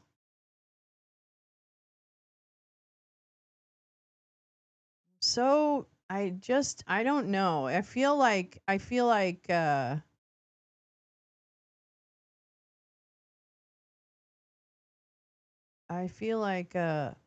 lesser Don Quixote. You know,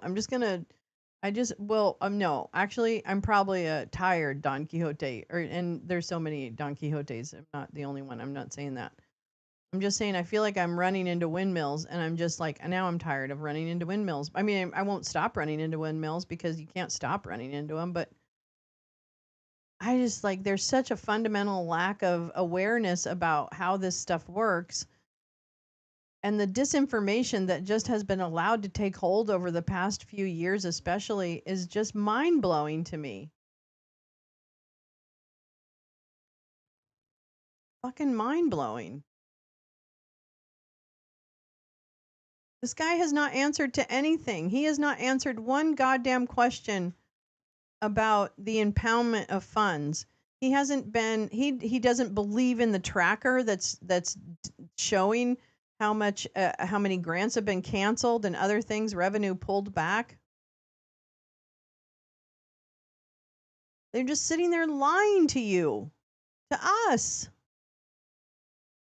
Documented immigrants are not eligible to enroll in federally funded coverage, including Medicaid, CHIP, or Medicare, or to purchase coverage through the ACA marketplaces. And in California, indeed, it was state funds. So thank you, Ms. Hinson, for having my back. I love bipartisan cooperation. Project 2025, you're one of the authors. You're on the advisory board. You work for Heritage. You're basically January, February, and March in a Project 2025 calendar, right? But you were asked this weekend about it, and you said, no, the administration isn't following Project 2025. So I'll go through lightning rounds since I only have 2 minutes. Just tell me coincidence or not. In the Project 25, abolishing Department of Education, you guys are doing that. Is that a coincidence? The president's view Coincidence and or agenda. not? The Just president's coincidence or not? That's all you got to ask. president's agenda Okay, is I'll go being through the followed. rest. Any diversity, equity, and inclusion? The president's agenda is being Shifting followed. FEMA costs to the states?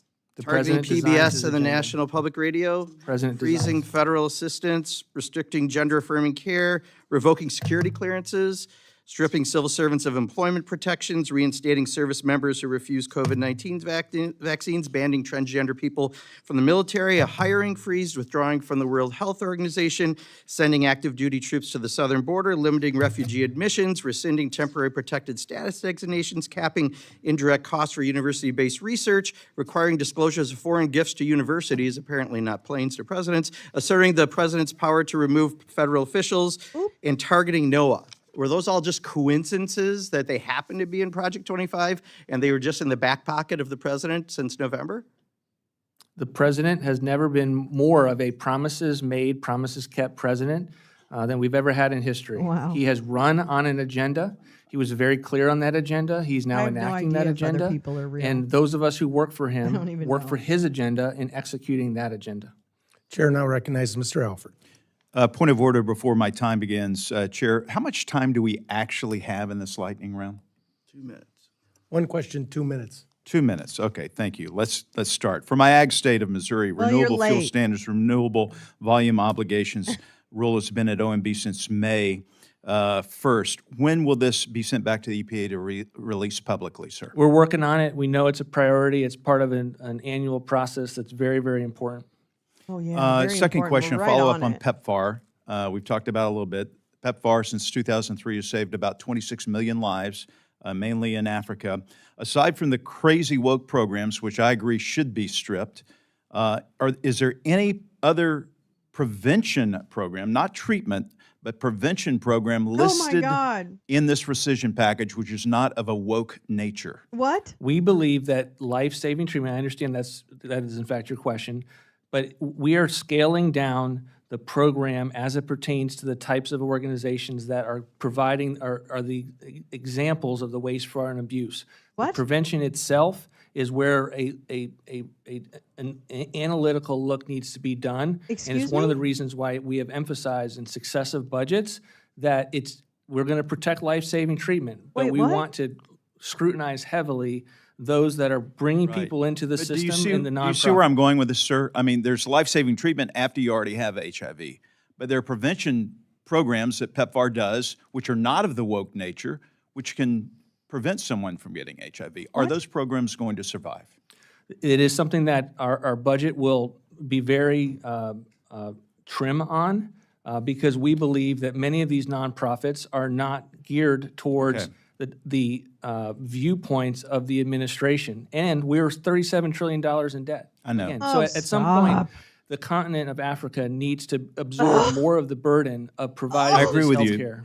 In fact, I have a plan, a 5-year plan, to scale down our commitment from the U.S. to put that on the backs of those in Africa and those in charities and churches. This was a temporary program. It's not to be sustained forever by American taxpayers. Thank you, sir. Chair now recognizes Mr. Ivy for his 2-minute question, statement, or whatever. All of the above, maybe, I don't know. But my colleague there, made me think of Bill Gates's quote. He just said the wealthiest man in the world is basically killing the poorest kids in the world by making these cuts. You're sort of executing that. I appreciate the comment that was made there, but we really can't sugarcoat this. More people are going to die. And if I think I heard what you said there, unbelievable. Prevention's going to get less funding than it currently is. And I think in every model, prevention is better than trying to cure it after a disease is contracted. But, you know, real quick on this, the merit hiring plan, which I saw one of the questions, I think it was question number 3. Identify 1 or 2 relevant executive orders or policy initiatives that are significant to you and explain how you would help implement them if hired. And I read that and I was like, well, I don't know that every president's going to be issuing 50 executive orders per day. So if it's just a commitment to follow one of President Trump's executive orders, I think that's totally inappropriate. And I think there's a lot of positions that we need to fill in the federal government, like some of the science and engineering jobs I mentioned a few minutes ago. I don't really care if they're reading the president's executive orders per se. I'm more curious, I care more about them curing cancer or addressing Alzheimer's, or if they're federal agents tracking down Sinaloa cartel or identifying and tracking down the waste, fraud, and abuse that's actually occurring. You're right, Neil. By major malfactors, or the competition with our adversaries abroad. So I see my 2 minutes are running out. I do want to say this. I just noticed, I saw this up here, and it matches the T-shirts in the audience. To the labor community out there, stay strong. Keep Thank you very working hard. much. We The appreciate chair now your work. recognizes Mr. Cloud for his question. 2 minutes. Thank you, Chairman, and I appreciate you being here. As I've looked at DOGE and the work that's going on, I've been surprised really from the vitriol from the left as Are you surprised? There's a video that's gone around of Walmart President Gary Obama Sinise? basically describing the work of DOGE and putting it to Joe Biden Oh, to, thanks, Obama. to take charge of it. Of Damn course, it. we didn't see any nationwide injunctions to anything that they did. I'm not sure if that's because they didn't do anything, it was ineffective. But now we see things coming to light that really questions we've asked and tried to get from appropriation these people standpoint. so fucked We'd up asked in the the head? bureaucracy, I where's really these wanna dollars really know. going to? I And really we couldn't want to get know the why answers. We had an conservatives administration that or wouldn't work with maggots or us, whatever and the finally fuck we they have want one to call that's not themselves. only I really want to know that why they're willing to so work fucked with us, up in the head. but able to bring technology tools to the table to get it done. Why are you so fucking Appreciated evil? what you said in light of, when I go home and I get talk about Medicaid and the fact that more than half the people on Medicaid are above the poverty line, and what you Oh my discussed about we're God. incentivizing people to stay out of the workforce Oh my in God. order to receive Medicaid in many of these states. Are there no prisons? Are there no workhouses? They become very much for once they understand what's going on and what the real target is, that we're actually protecting this and preserving it for Yeah, the practice. disabled and not attacking that. It's just seems well within what we need to do in order to back off the 36 trillion. So thank you for your work on that. I my had God. one question in the little bit of time You're I had. adding to the someone deficit, mentioned you that fucking dynamic idiots. scoring was kind of like asking the CBO who was to score with dynamic scoring was kind of a gamble. I would submit that asking the CBO to do a score is a bit of a big gamble because their accuracy has been so off. And Oh, I would really? ask if It's the off now? administration would 'Cause I can support. probably I have find a a piece of clip of legislation you for sucking the one of their CBO balls. to have to include interest Jesus. cost in their scoring. And then I know Warren Davidson has one on show your work, which they don't Yeah, do. they want slaves. If the administration would support These that. guys don't even know what they want, right? It's a good they idea. want the next I'm happy blowjob to and the take a next look at it and run campaign it through our contribution process and to the see what next the president private would plane think on it. trip. That's what they want. Thank you. They're living for today. Thank you for that question. Chair recognizes the ranking member of the full committee for a moment. Thank you, Mr. Chairman. The historical record is clear that the president doesn't have inherent power to refuse to spend funds appropriated by Congress. And for an accurate historical record of this fact, I ask unanimous consent to insert into the record the documentation that supports my claim about the myth of presidential impoundment power. Object. Not a, Not asking for a statement, but without objection, we take it in the record. Thank you, and I also might want to add to the gentleman who just spoke, 39% of the children in this Well, nation get their. no more health statements. Thank you. With that, our time is concluded. I'd like to thank Director Vogt. Yeah, fuck off, everybody. Fuck off, you guys. Yikes. Wow, that was hard. I'm so sorry. Today was really hard. We had to listen to Howard Nutlicker this morning. We had to listen to Howard Nutlicker, and then we had to, well, really the trauma started last night when we were watching not a documentary, but a mockumentary of Mountainhead on HBO Max. It's about the tech bros, and it was a very intense movie, and quite frankly, I can't say that I actually walked away like, ooh, that was really fun to watch, So there was nothing really fun about it. So it started last night with being like really tense and holding a lot. And then here it is this morning, and we have fucking Nutlicker. One eye said that he was struck by, I called it a mockumentary. It wasn't, it was just a movie. But I mean, I was just kidding because it's Documentary Tuesday. It's not, I'm not really saying it was a mockumentary anyway. Because it hasn't happened yet. And then today we had to deal with Nutlicker, and then now we had to deal with this asshole Vote. It's just been a bad day for that. I'm so sorry. God, what a stressful 18 hours.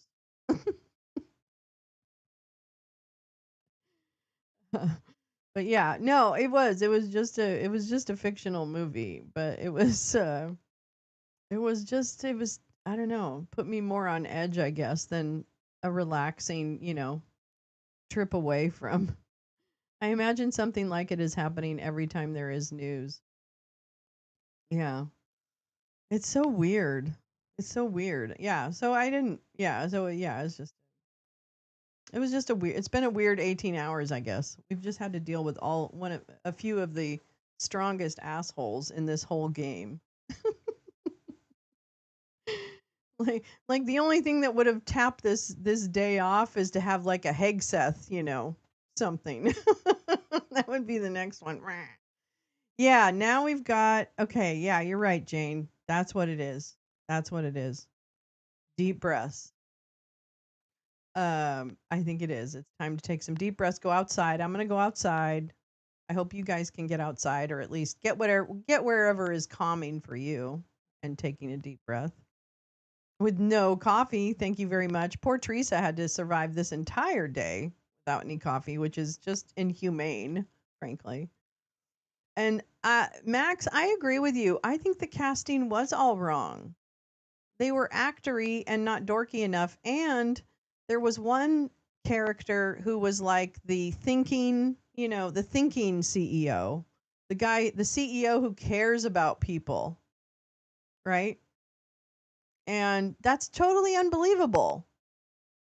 Like, I couldn't even think about, like, why even have that character, because there's no tech bro that is like that. Yeah, definitely. I think it's just interesting. Yeah, using it as a reference point, Jane, is not a bad idea. And was still having his girlfriend followed. Yeah, exact. Well, that's true. He wasn't a good character, but of the ensemble, he was supposed to be the one with a conscience. Let's put it that way. Conscience is better. Or I guess not really anyway, you get what I mean. But yeah, it was really I don't know. I couldn't, we were like, oh, that character is a compilation of so and so and so and so, right? And then the guy, that was the one guy where I looked at him and I'm like, I can't think of anyone who was that, the Costco CEO. I don't even know who that is. Is it the Mozilla founders? I don't know. I just don't even get it. Just as evil, but maybe susceptible to guilt. Oh, that's a better way of putting it. That's a better way of putting it. Welcome to Costco. I love you. The least evil. Yeah, I don't know. I would recommend watching it. I mean, especially if you follow any of these characters. It's kind of Muskerberg. Yeah, Ben was Muskerberg. That actually makes a whole lot of sense. Whole lot of sense. I just kept getting distracted by the fact that they spelled his name Venis, and I just kept thinking about penis instead of Venus or Venice. Venice. His name was Venice. They called him Ven, but it was Venis. And of course, every time it came up on the closed captions, I'm like penis, and that's where all my and then my brain just went there, and I couldn't get back. Thank you. Oh my God. Thank you. Thank you, Jay. Thank you. Yeah, Mountain View and Fountainhead is a mashup. Yep. Oren. It was, I mean, there were some pretty interesting. Oh, the other thing I thought about it, the other thing I thought about the movie last night was that it was very, very jargony. It was so jargony, right? Like intense jargon that even at times, like I felt like, wait, what's that concept or something like that. I feel like that might be a little bit of a mistake, right? Like I think that might have been a little bit of a mistake to make it quite so jargony because at times it was like they said shit, and of course I think part of the comic effect is that they're speaking in these stupid Six Sigma, lean, agile terms or whatever. But I wonder, yeah, keyword clusterfuck. Anyway, I guess recommend if you really want to, but you won't miss too much because you're living it, so it doesn't really matter. A lot of those mega mansions look like airports. Yeah, that was quite a house. I wonder if that was AI. I wonder if that house was AI. That seemed a little too much. I mean, obviously some of them are sets, but I'm just wondering if the whole like everything else was AI. I don't know. I don't know. Oh well, there you go. There's my review. It seemed a lot bigger on the outside. Yeah, it seemed a lot, and it was just like, I mean, it was gorgeous, but I don't know. I don't know what that means to live in something like that. So have a wonderful Wednesday. Thanks for spending so much time in the lounge today and putting up with my pissy attitude. I really appreciate it. Oops. Cat is demanding some lunch. And I will see you tomorrow morning, bright and early, for Wake and Bake. And then don't forget, we actually do have a Friday Wake and Bake because we may, I think I never want to commit anyone fully, but as of now, Lee is going to join me on the Wake and Bake Friday. Whoop, whoop. And we're just going to shoot the shit about tariffs. No, I don't want any kind of pressure for anything presentation wise. Lee has enough responsibilities in her real life that she doesn't need to be creating decks for us. But I just want to hear her talk about whatever the fuck she wants to talk about when it comes to tariffs and where we're at. And then we should be ending the week with a lounge. That's my plan. My plan is to do some trivia this weekend and try and get my shit together. So we'll go back to the new schedule next week with no Friday Wake and Bake, but still a Friday movie. That's the other thing. I need ideas for the movie for Friday. So if you have any ideas, go ahead and shoot me a DM or a whatever, however you usually reach me. Let me know what movie you might want to watch on Friday, and we'll figure it out. Okay? I don't know where she's going to be zooming in from, but I can't wait. I can't wait. Yeah, no, it would be around a bistro, kind of a coffee time of day. Yeah. All right. Have a great day. Have a great night. Thank you again. You're halfway through the week, so don't worry about it. Okay, it's almost over. I promise.